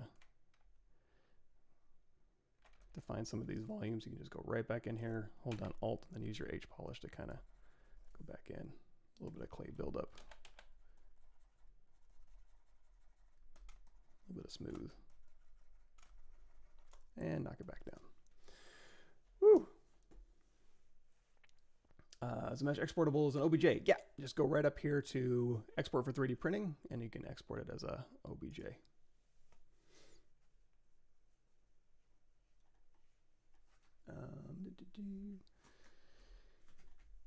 Yeah, how would you approach maybe something like wings creation with this limited version? You cannot use hotkeys in this version. Yeah, I couldn't get hotkeys to work. It kind of does. You can kind of hold down Control Alt and click something, and it'll say, "Hey, assign it." But couldn't get it to stick. Pop up T. B. S. Nope. Brush H. Nope. Yeah. So. Yeah, wings might be a tough one. I don't know if I could You know what I might... I guess, yeah, is there an import? Open project, save project. Cancel, let's go ahead and save.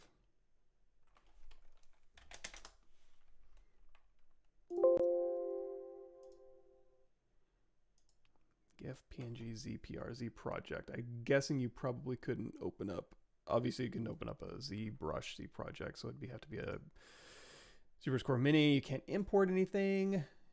Yeah, I was gonna see if there was a sneaky way you could do it. But nope, I don't think there is. Or like bringing in custom brushes, or I wonder if you could write a macro where you could like, based on the screen space, you could do a hotkey where it would go over here and tap the brush and then move it back to where you started. That would be interesting. I mean, that's a hell of a workaround just for just for Zbrush Core Mini hotkeys. But there might be an interesting way around that.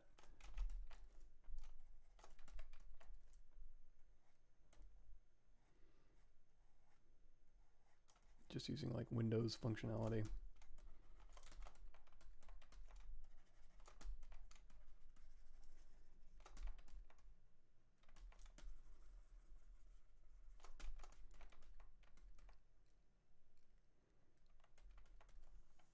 And again, slash. What are you doing on time? Okay, we got about 30 minutes. Oh, looks like a little poly paint got in here accidentally somehow. Wonder how I did that.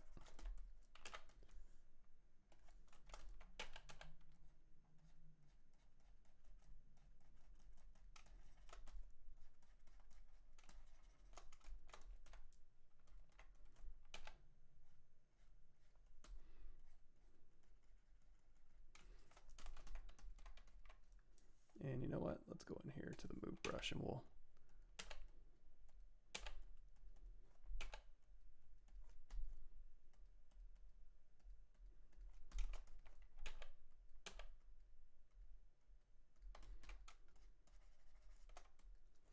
boy, this is tough. Boy, this is tough. Let me round this out. And I guess it is good practice just to be like, hey, you know what? You don't have any other tools in your tool belt besides brute force sculpting. And you can focus in more on like solving your problems with a brush instead of other solutions. I suppose there's value in that too.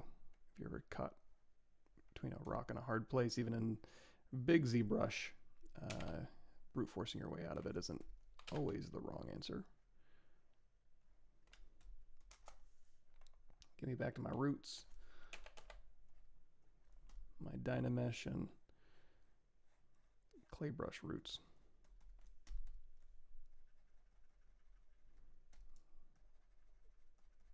Yeah, honestly, there's a handful of things I might add or tweak to Zbrush Core Mini just for my personal preferences, but honestly, just for like a pure, again, brute force sculpting program, I think it's fine. I think it's fine.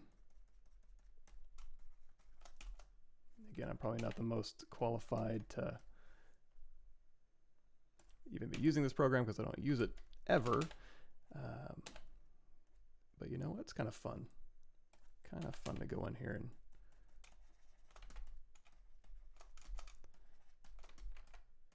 make some fun stuff. And again, lower lip here, hold down Alt.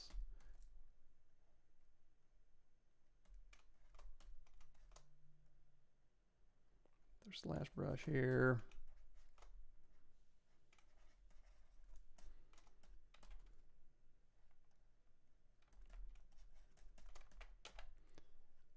And I don't think this is going to go down as one of my best works, but you know what? We gave it a shot. Nothing ventured, nothing gained.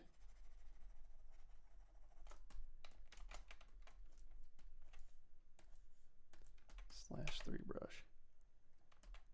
And I guess the biggest takeaway for me is just kind of decimating down as you start running into performance issues or it starts getting laggy, because your Sculptris Pro will tend to do that. If it's having to evaluate an entire surface worth of polygons and you're pushing into the millions, just being able to go back through here and bumping it back down. I haven't gotten any reason to go from medium or high yet, so.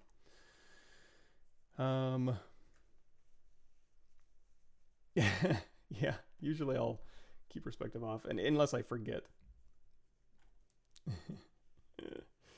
Yeah, I would say generally speaking, I almost never have perspective turned on. Unless I'm matching like a camera view or something like that. So I'm gonna hold down Alt. More lines in here.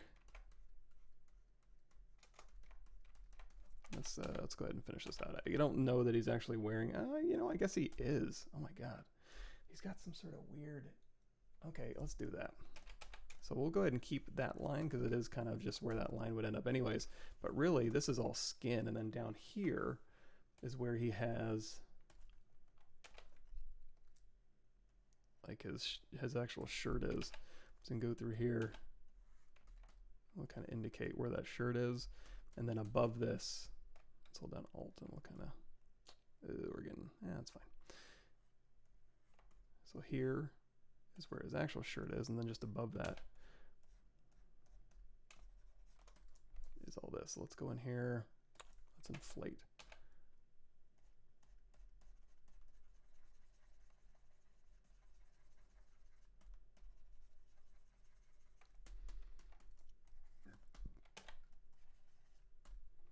And again, standard brush, very low Z intensity.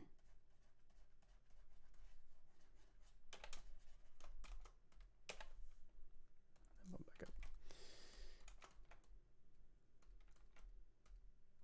And you know what?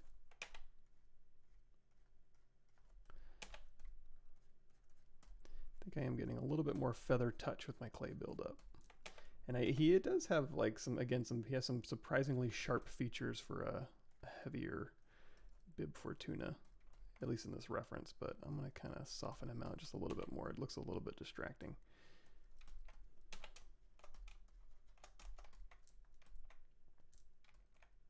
And I don't have the highest resolution on here, but, or this image isn't the greatest, but. Cause yeah, he still has like still a pretty prominent cheekbone, which I guess can still work. I'll bump it out just a tiny bit.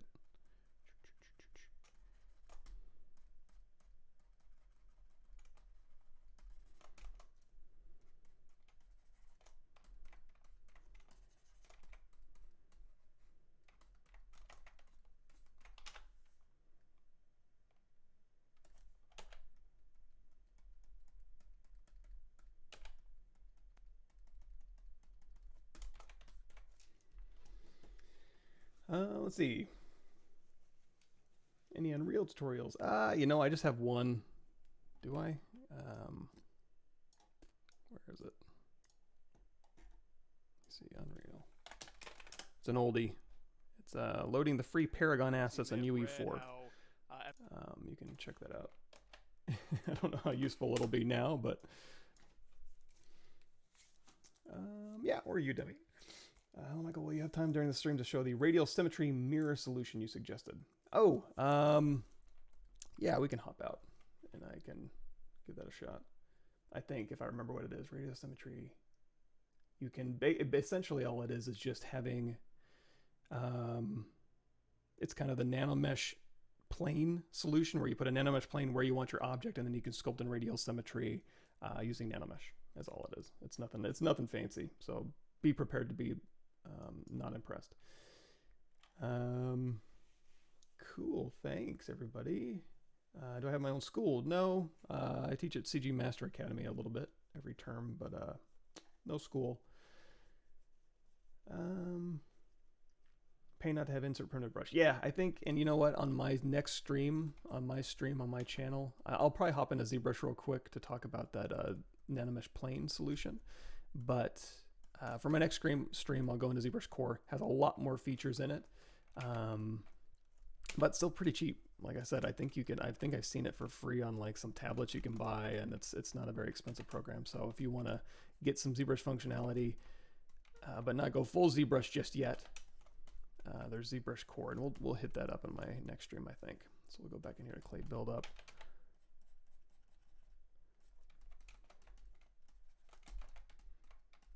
And you know what? Let's go ahead and just, does he have a cleft in his chin? Nope. It's nice and round. So we'll just go ahead and round this right out. Little chin there.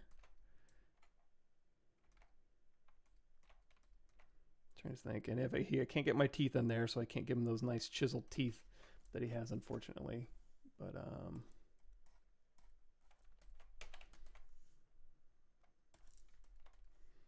and I guess this is where we start the kind of the detail work. For some reason, when it comes to details, my inclination is to be like, well, ZRemesh it and then subdivide so I can get some nice details going. I don't usually use Sculptress Pro for detail work, but I don't, that might just be me being fighting against it. I don't know that it necessarily has to be that way. He does have some nice rings around here. Let's see if we can exaggerate these a little bit more. And this kind of comes in and around. And again, I'm just kind of looking at, basically, let me see if I can get a, there we go. That's a little bit closer. Let me see, open image in new tab. Okay. Kind of use that as a guide. Let's shove it up over here.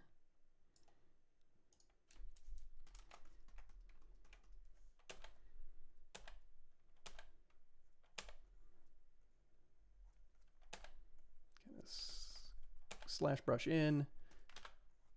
And whenever you, again, you got a low res mesh, it's having to go and grab verts. If you want to know more about Sculptors Pro in depth for regular ZBrush, my channel has, I want to say ZBrush 2018, what's new? I think it's 2018. Has all this, has all the Sculptors Pro stuff. And then the only update I think that's been to Sculptors Pro is the ability to turn off visibility. Let's drop that Z intensity down even further. 10. Because again, I want to build up the surface, but I don't want a bunch of clay buildup lines if I can help it.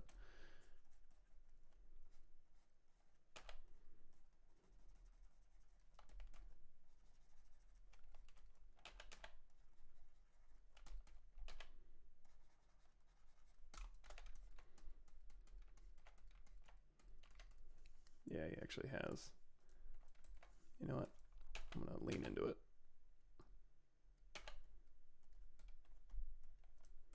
He looks a little more concerned in this picture now that I see it up close. And then /3.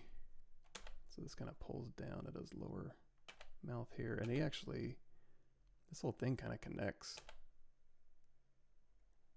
He's got like a triple chin.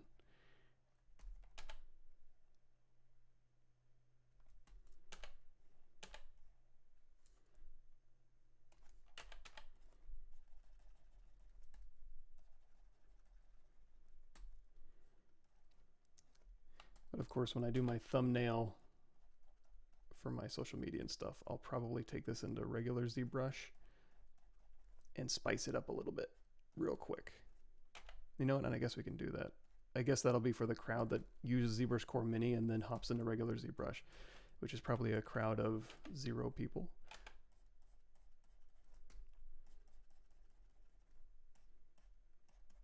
But why not?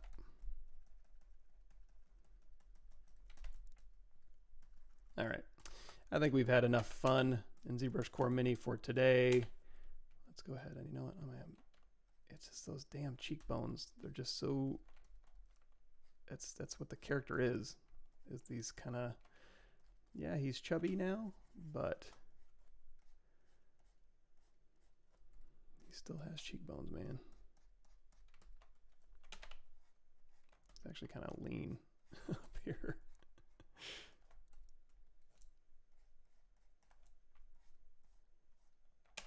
All right, close enough. I can clean this up in ZBrush. So like we mentioned before, you can go in here and you can say export for 3D printing. You can export as an OBJ. You can go in here and you can say save project as. We'll go ahead and, you know, we'll do both. We'll do bib.zpr.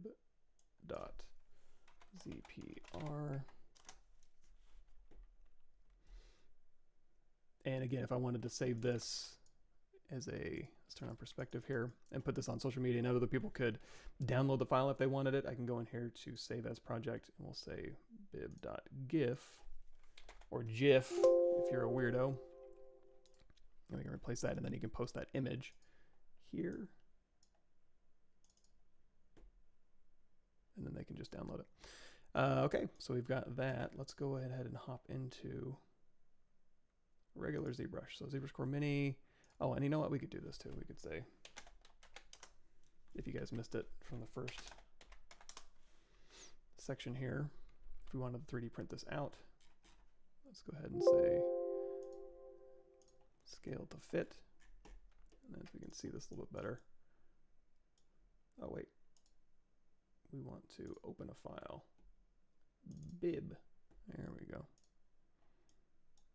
And then this one we can just delete.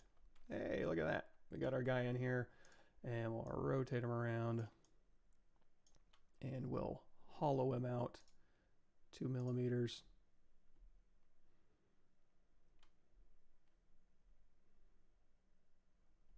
And we'll add some supports over here. There we go. Ready to print. We got internal and external supports ready to go. And I don't know that it would print great, but I don't know. It'd give you something. And I guess you couldn't see all that because this is a bigger than I'm capturing here. But anyway, let's go ahead and open up ZBrush, and we'll talk about that radial symmetry in Dynamesh land. So to load up what we were working on, let's see if this works. So we're going to say load tool. We're going to go to our desktop here. So we got the, oh, nope, we're not going to load a tool. We're going to go to File, Open, to our desktop. And we got a bib Z project. Yep, we can load up Z projects in Big ZBrush. How about that? And also I can go in here to load tool. It's actually go to Apply Mesh 3D. Load tool. And you can also grab the GIF. So here's the image. Oh, it's a Z project, not a ZBrush tool 3D mesh file. Well, in that case, we got to go in here to, what if we could load tools from project using a GIF? Let's try. No. File, open, GIF. Okay, so we can load it from an image. We just have to go over here to File. So I guess when you're in ZBrush, you can save as a tool, as a image, and send it up on social media or whatever. But all right, so we're in ZBrush now. We'll clean this guy up for a minute in a second. However, let's say we're in here, we hit the comma key. Oh, it's like getting into a warm bath being back in regular ZBrush. So we got our project here. We're gonna go into jewelry, and we're gonna make a ring. So we're gonna go ahead and say grab this ring, and we're gonna start doing symmetry. So if we go through here, we can just turn on radial symmetry. So for example, if we turn on our floor, here's Y up. So we wanna have transform. Here we're gonna say radial symmetry and the Y direction radial count of 8. And now we can go through here and of course sculpt with, hotkeys. We can go through here, we can sculpt with radial symmetry. However, if you wanted to have like maybe radial symmetry on 3 objects here, here, and here, like in a triangle pattern, what I would do is, I guess I would start with that object first and then move it into place. So let's try this. Let's go in here to Subtool, append a, what am I looking for here? Cylinder 3D. So we got a cylinder 3D in here, and I'm going to just basically scale this down, flatten it out a little bit. Let's turn this on so we can see it.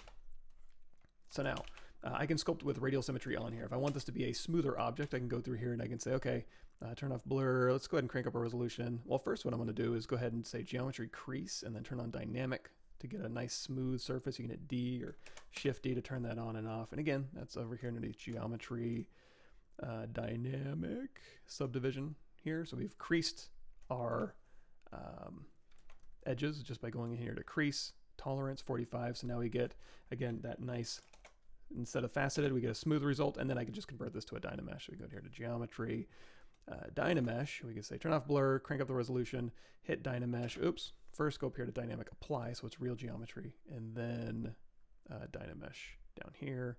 No, we don't want to freeze subdivisions. So now we go and sculpt on this object, and we go in here to transform, activate symmetry again. Y radial symmetry, radial count of whatever you want. You can do 1 to 100, and then we can go through here and we can start sculpting. So this is going to be our radial object. However, I want to sculpt in radial symmetry in a different area. I want to be able to move this and still sculpt in radial symmetry. You do kind of have like a posable symmetry thing. You also have an ability to go through here that you can try, and you can do like this S pivot and clear pivot. So you can set your pivot point here, and you can try it, but I don't think you can do it across multiple objects at the same time.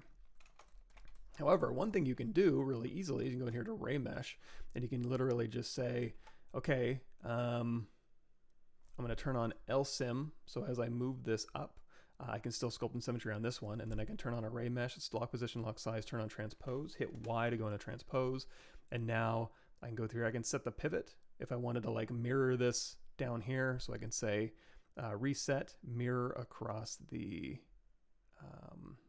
what are we at? This would be Z. So here we have a version of this that'll update on the fly. As I sculpt here, this will update, and then you can append a new here, and you can say, you know, rotate this in the Y 180. So here's 4 things, but again, the only real one is this here when I go into polyframe. So that's one way you could do it. Now, if that's too limiting, where it's like, you know what, I want to do one here and here and here, but then I want to like have this thing go around the whole band and have multiple copies of it. That's where you have to be go into probably Dynamesh. So you could try that. However, let's go back here to where we have our regular object. It's like, okay, I want to take this, but I want to have the ability to move this wherever I want and still sculpt in symmetry. So that's where, you know what, let me pull up my YouTube channel here. If you want to follow along with the real videos here, here's my Zbrush 2021 playlist. It's getting massive because 2021.5 and 0.6 keep coming out. So all the way down here is the 0.5, and then here's 0.6 at the bottom. And this has the new mesh balloon and all that stuff. If you watched this thing here, like the making of, you know, this koi fish, it's using the new snake curve brushes and the mask to mesh creation brushes, this kind of stuff. You can just go through here and just make a mask, and it'll make it into meshes. Go through here, all sorts of cool stuff. So here's the cloth dynamics too. If you missed that, that's still ZBrush 2021. You can actually go up in the ZBrush 2021 videos way up here, and here's all the cloth dynamic and micro poly information from that playlist. So if you're brand new to ZBrush, or you're new to ZBrush 2021 functionality, here's, again, this is kind of a quick walkthrough of the making of this scene, but the entire playlist is here. Like so. But like I said before, if I want this to be able to go anywhere, what I need to do is, let's go in here to Z. I prefer to use the Z plugin. There's a manual way to do it. Hopefully it works. Let's see, Z plugin. No, actually it's a macro. I take that back. Macro here is a create instant subtool. So I'm going to go ahead and click that.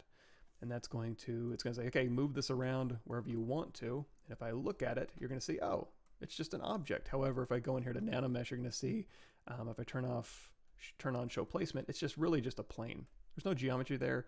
This plane is dictating where this object goes into space. So here, I'm going to hit Y to go out of that. I'm going to go into here to Gizmo, and now I can literally put this thing wherever I want to. And let's turn off show placement so we can just kind of see. So let's say I want one kind of up here,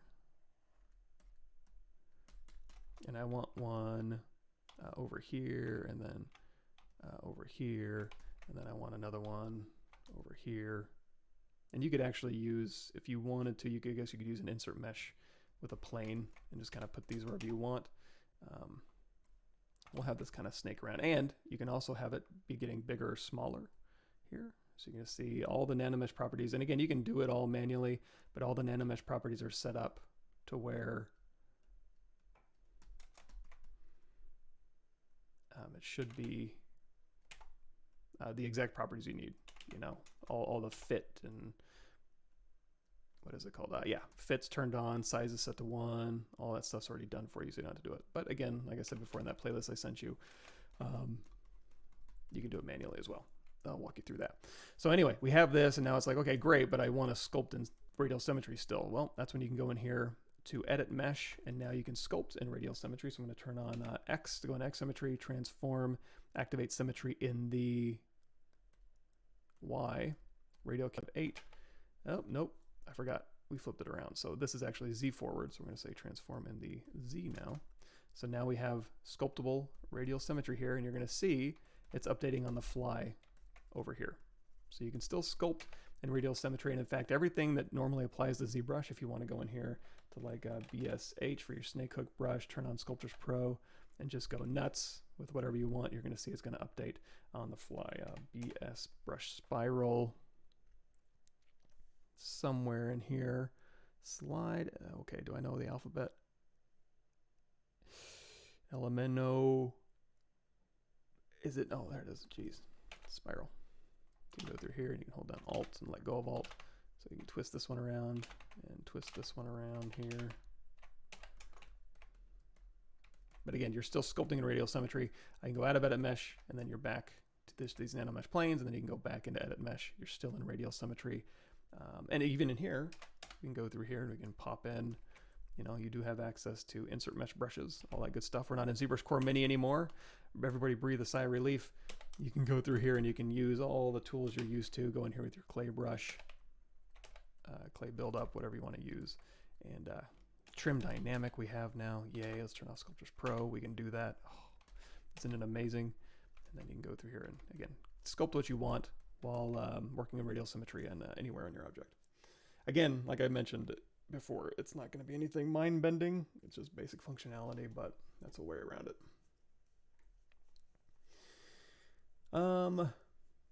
Let's see here. Website you showed you can get free realistic models and nuts and bolts and other hardware. Yeah, that's the McMaster car. You can now you may have to have like a CAD program to process the meshes that it spits out, but that's where I would go. McMaster. Yep, thank you, Alex. Cool. And if I missed any, they're coming in faster now. True. It'd be much lighter to print. Yep.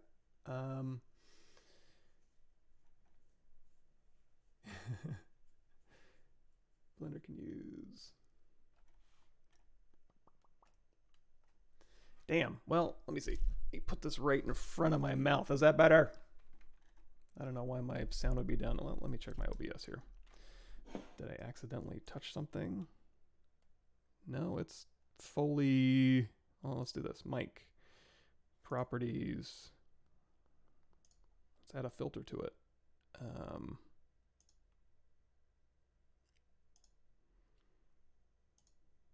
Gain. Testing, testing, testing. I don't know. So where I play a UV from a low poly model to high res Dynamesh version of it. Dynamesh version, no, because the Dynamesh is a brand new mesh. So you'd have to UV the polygons that are on a Dynamesh. You might be able to transfer UVs in world space in Maya or something, but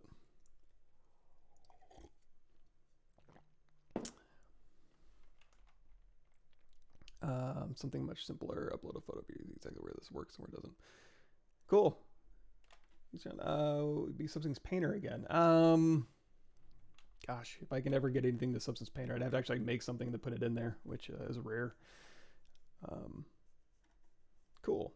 So we had to lock one of those split screens to a custom view. I don't think so. I think split screen is basically just, it is what it is. Yeah, there's no way to do like a, hey, go up here. I mean, that'd be cool. Up here in a draw, maybe you could like add a camera and move the camera around where you want. As of this recording, no. Cool.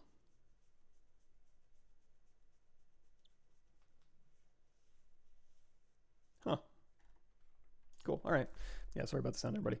Okay, so where's this that we were going to check out? Oh, yeah. And then I was going to go through here. Sorry, I got to move this away from my head a little bit. And then we got 3 minutes left. So what we're going to do is we're going to go in here to File, Open. We're going to grab our Z project we're working on. Let's go out of split screen mode. If you're ever in this mode, it's under transform. You can take split screen down to 0. F. Turn on our floor. There we go. So this is where I would immediately go in and I'll start doing all the things that I wish I had in there. So here's Z-Spheres X16. Actually, you know what? This was symmetrical. However, with local symmetry turned on. That's why. So we want to be in world symmetry because, you know, with local symmetry, this LSym right here, it's going to take the bounding box, and this bounding box has a big worm hanging off of it. So we don't want that. But we can go through here. We can add an eyeball. We're going to say split mask points. We're going to push these into place here. So now we can have separate objects. And this is also a way to keep yourself. Let's also turn off align cursor to surface there to make sure that you're working around an object here. So we can go through here. Now that we have an eyeball, we can go ahead with our standard brush and we can knock this back or whatever brush you want to use. Let's go ahead and scale this up a little bit. Let's go to unmatch my center. That's another thing too I didn't even realize was you don't have gizmo or anything in ZBrush Core Mini. It's literally just sculpting.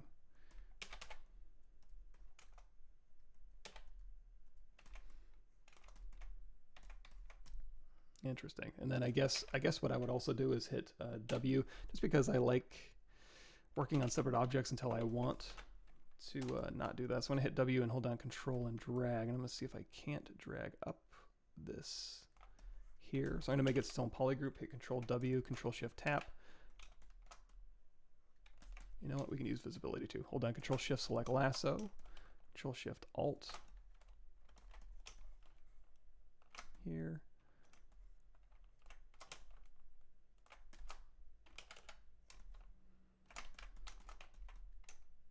And let's turn off X symmetry temporarily. So all of this over here, I want to split. That's a subtool split into its own channel or into its own thing here. Now on this one, I'm going to do a quick mirror across the X-axis, mirror and weld. Now we got good ears on both sides. I can go ahead and do, you know what? We can just go ahead and Dynamesh this. Here, good enough. Turn X symmetry back on. And now we have, again, this whole guy is here. Let's go ahead and take these eyeballs off of this one. Oh, they're already off. There we go. So now I have much easier access to go through here and like go into my Damien standard brush and go through and just kind of sculpt this around. Another thing I wanted to do, again, if we're getting into like more detail mode, is just the ability to go through here in Z remesh. And you know, I could have jumped into ZBrush Core, but it's too late for that. Go in and Z remesh this and then start detailing it out so we can get our details back with like history project or whatever. Before I do that though, I'm going to go ahead and pop his head out separately from his body. I suppose an easy way to do this is hit Control Shift for slice curve. And I'm just going to go through here, just tapping Alt. I'm going to slice right along where his head is. Hold down Control Shift, isolate it. We're going to do another split hidden. What I could do is I could just cap that off manually. Let's go ahead and leave that open for now. So we have X symmetry turned on. I'm going to say Z remesher half. You know what? Not half. Let's take adaptive size down to 0. Target polygon count pretty low, maybe 10,000. Hit Z remesh, and I'm going to Z remesh, get some nicer topology, and then project back the details. How to animate a rotation of a single object in ZBrush. You can use the timeline for that. So if you go through here, you can go in here to Movie, Timeline, Show. If it was a simple translation, that's where, let me close this, bugging me.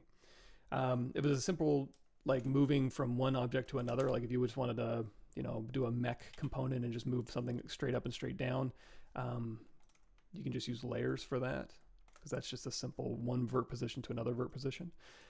For rotation, it gets a little bit trickier. I don't know that you can like set a pivot and like have a hierarchy and have it rotate around. You can mess around in here underneath timeline tracks. You have layers, you have contacts. I'm not sure if there's a really good way. I haven't really messed with it usually, and this kind of goes back to, if you check out this playlist here, where I was doing the Zbrush Summit. So the Zbrush Summit playlist, not that one. You know what? I guess it's fine. This might be a little bit easier to look at. My profile here. So on my ArtStation page, has a lot of videos as well, but in this particular one is the Zbrush Summit 2018. And here I talk a little bit about, you know, when I'm doing animation and previs, you know, and setting up a hierarchy and rotating an object around a certain pivot. I usually do that outside of ZBrush. Again, as soon as I figure out how to do it in ZBrush, I'll let you know, but that would be the closest I could get to you. Yeah, I don't want to get kicked off YouTube by saying the word damn.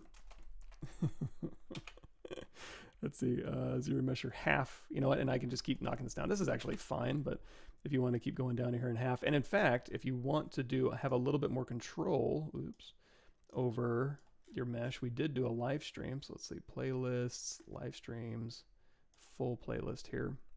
This latest one, this Willem Dafoe live stream here, we went through and we did, oh boy, we went through and did a very precise breakdown for all the edge loops and stuff like that. So if you want to see all the previous live streams, check that playlist out, and you can see, you know, how to kind of set this up to be a little bit nicer for certain geometry. But anyway, we got this here. We don't need that timeline anymore. So I'm going to say turn off show. And if I want to get my details back, first thing I'm going to do is go over here. I'm just going to cap. It's actually, you know what? Let's do. Okay. Let's go over here and I'm going to say close convex hole. We're just going to, again, just cap this here, hit Control W to make it all one polygroup here. So again, I need my details back. And how I'm going to get them is I'm going to go back through my history. So here's my detailed version. I'm going to Control tap that and go back forward. So now I can just project history. So underneath our project options here, under Subtool project, we have project history. So I can go through here and project history, hit Control D, project history. Now I do need to be a little bit careful in case some of these points start projecting to something that's not there, because remember, we got rid of this geometry when we were zero meshing, but we seem to be doing okay. So I'm gonna hit Control D, project history, Control D, project history. We're back where we started. We have subdivision history now, and I can go through and just detail this thing out. So you can always do that. Then again, if I want to step down through and I want to go over here to like geometry and go down to like subdivision level 2, play with these major forms. Let me see if I got.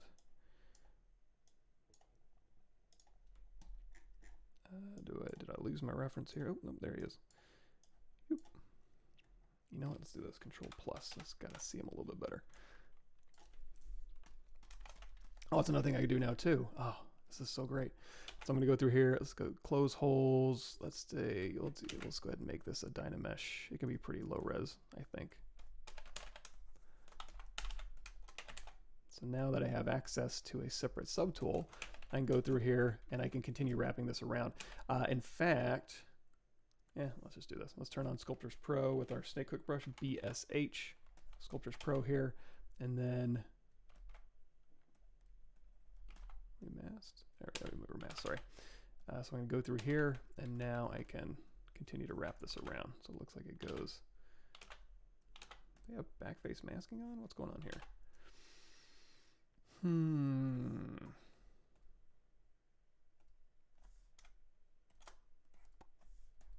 No.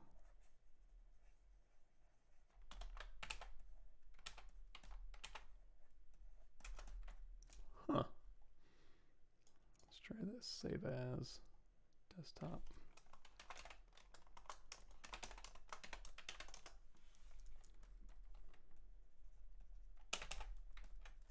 Seems to be stuck. Anyway, you guys know ZBrush Mini now. You guys know ZBrush. All that good stuff. I'll hop off. We're past 6, 7, 8. Yeah, we hit our 2.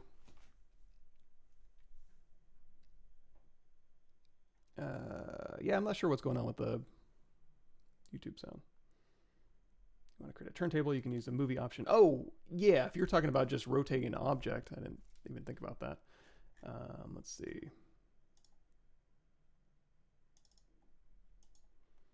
So if I just wanted to create a, let's see if this still moves. Okay.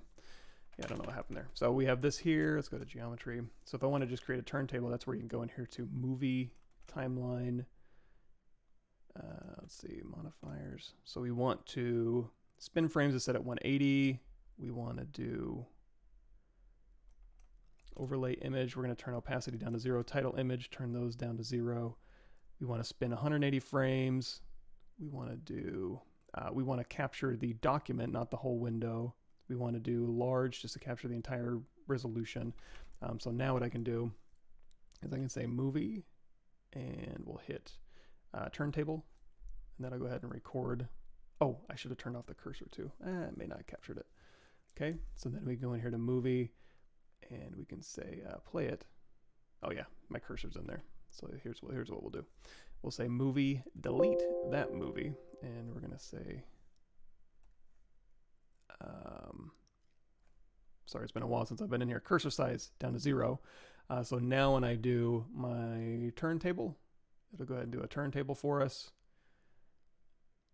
And then if I want to export, and in fact, you can create more movies on top of this. The more movies you create, it's just going to stack them in here, one after the other. But now when I go in here to export, I can say export onto my desktop, ZBrush movie, and there you go. Now, of course, you can also use BPR. You can hit BPR first, get some shadows, get some AO. In fact, you can go in here to render preview AO. You can turn that on, you know, while you're doing this, or you can even, you know, you could render AO again with your BPR. You just got to hit BPR first, and then go in here to movie turntable, and then it'll render every frame with BPR turned on. Cool. H-polish and trim dynamic just to make things flat. Is there a brush that makes surfaces equal? I'm not sure about the surfaces equal part, but essentially trim dynamic, well, H-polish will polish to a flat surface, and then trim dynamic will trim something also to a flat surface. So they can go back over this with H-polish. There's a whole bunch of trim brushes though. Go in here to brush, Elemental PQRST, trim dynamic, trim smooth border I use, trim adaptive sometimes I'll use. I'm not sure about the equal part though.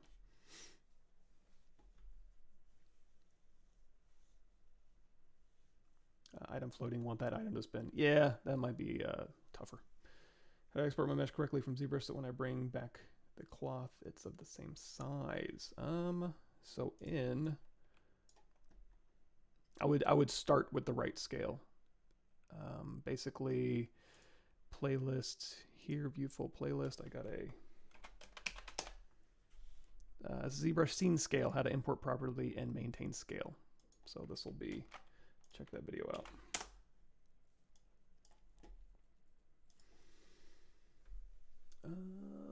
Oh, here we see.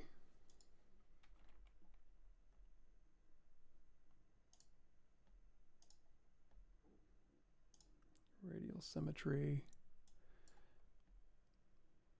So here, oh,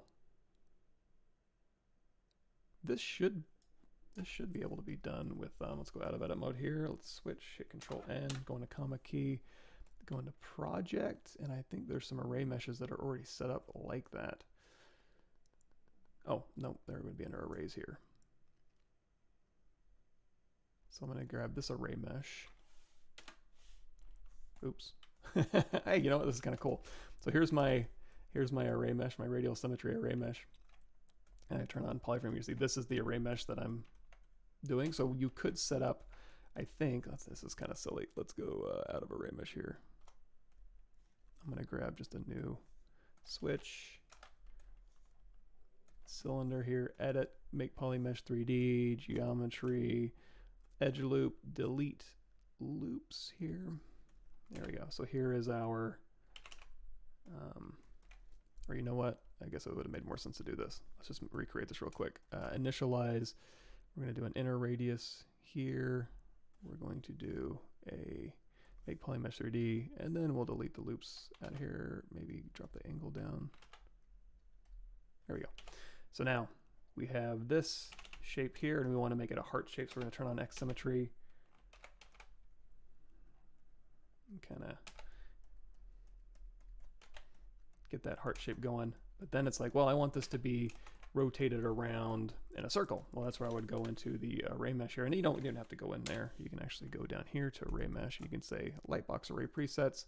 We'll put it into a circle here. And now I'm just going to kind of scale this down so we can see it. Let's say lock position, lock size. There we go. So now we have kind of what you're working with here. And if you want fewer repeats, obviously, if you go 1, 2, 3, 4, 5, 6, 7, 8, 9, 10, maybe, we'll say something like this. Okay, so now we have array mesh here, like so. So it's still radial symmetry, but if we go through here and now we say, let's Dynamesh this resolution, let's Dynamesh this result. We still have X symmetry turned on, so we can sculpt an X symmetry and still have kind of radial symmetry along here. Let's go ahead and crank this resolution up a bit. So now if we go through here and say, you know, Damien standard or whatever you're kind of sculpting along here. And this X symmetry seems to be off. So I'm going to do a really quick, let's turn off array mesh. Let's do a mirror and weld. There we go. And then turn array mesh back on. Okay, now we're in good shape. My X symmetry was off a little bit. So now it's going to look like this to start with. You know, and you can go through here and you can like, let's round this out a little bit. There we go. But then when you're done, you could Dynamesh this all together. But this should work still, I think. Yes. That's the cool thing about it and kind of the crazy thing about it.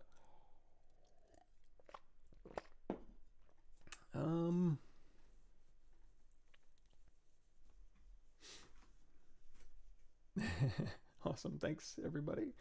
You prefer clay or clay buildup for scoops? Turn that off. Clay or clay buildup for sculpting. I'm not sure which one to use. I find myself adding detail with buildup, then having the remesh smooth and losing them. Use clay buildup with a very feather touch. It's just a personal preference. There's a lot of people who swear by clay buildup.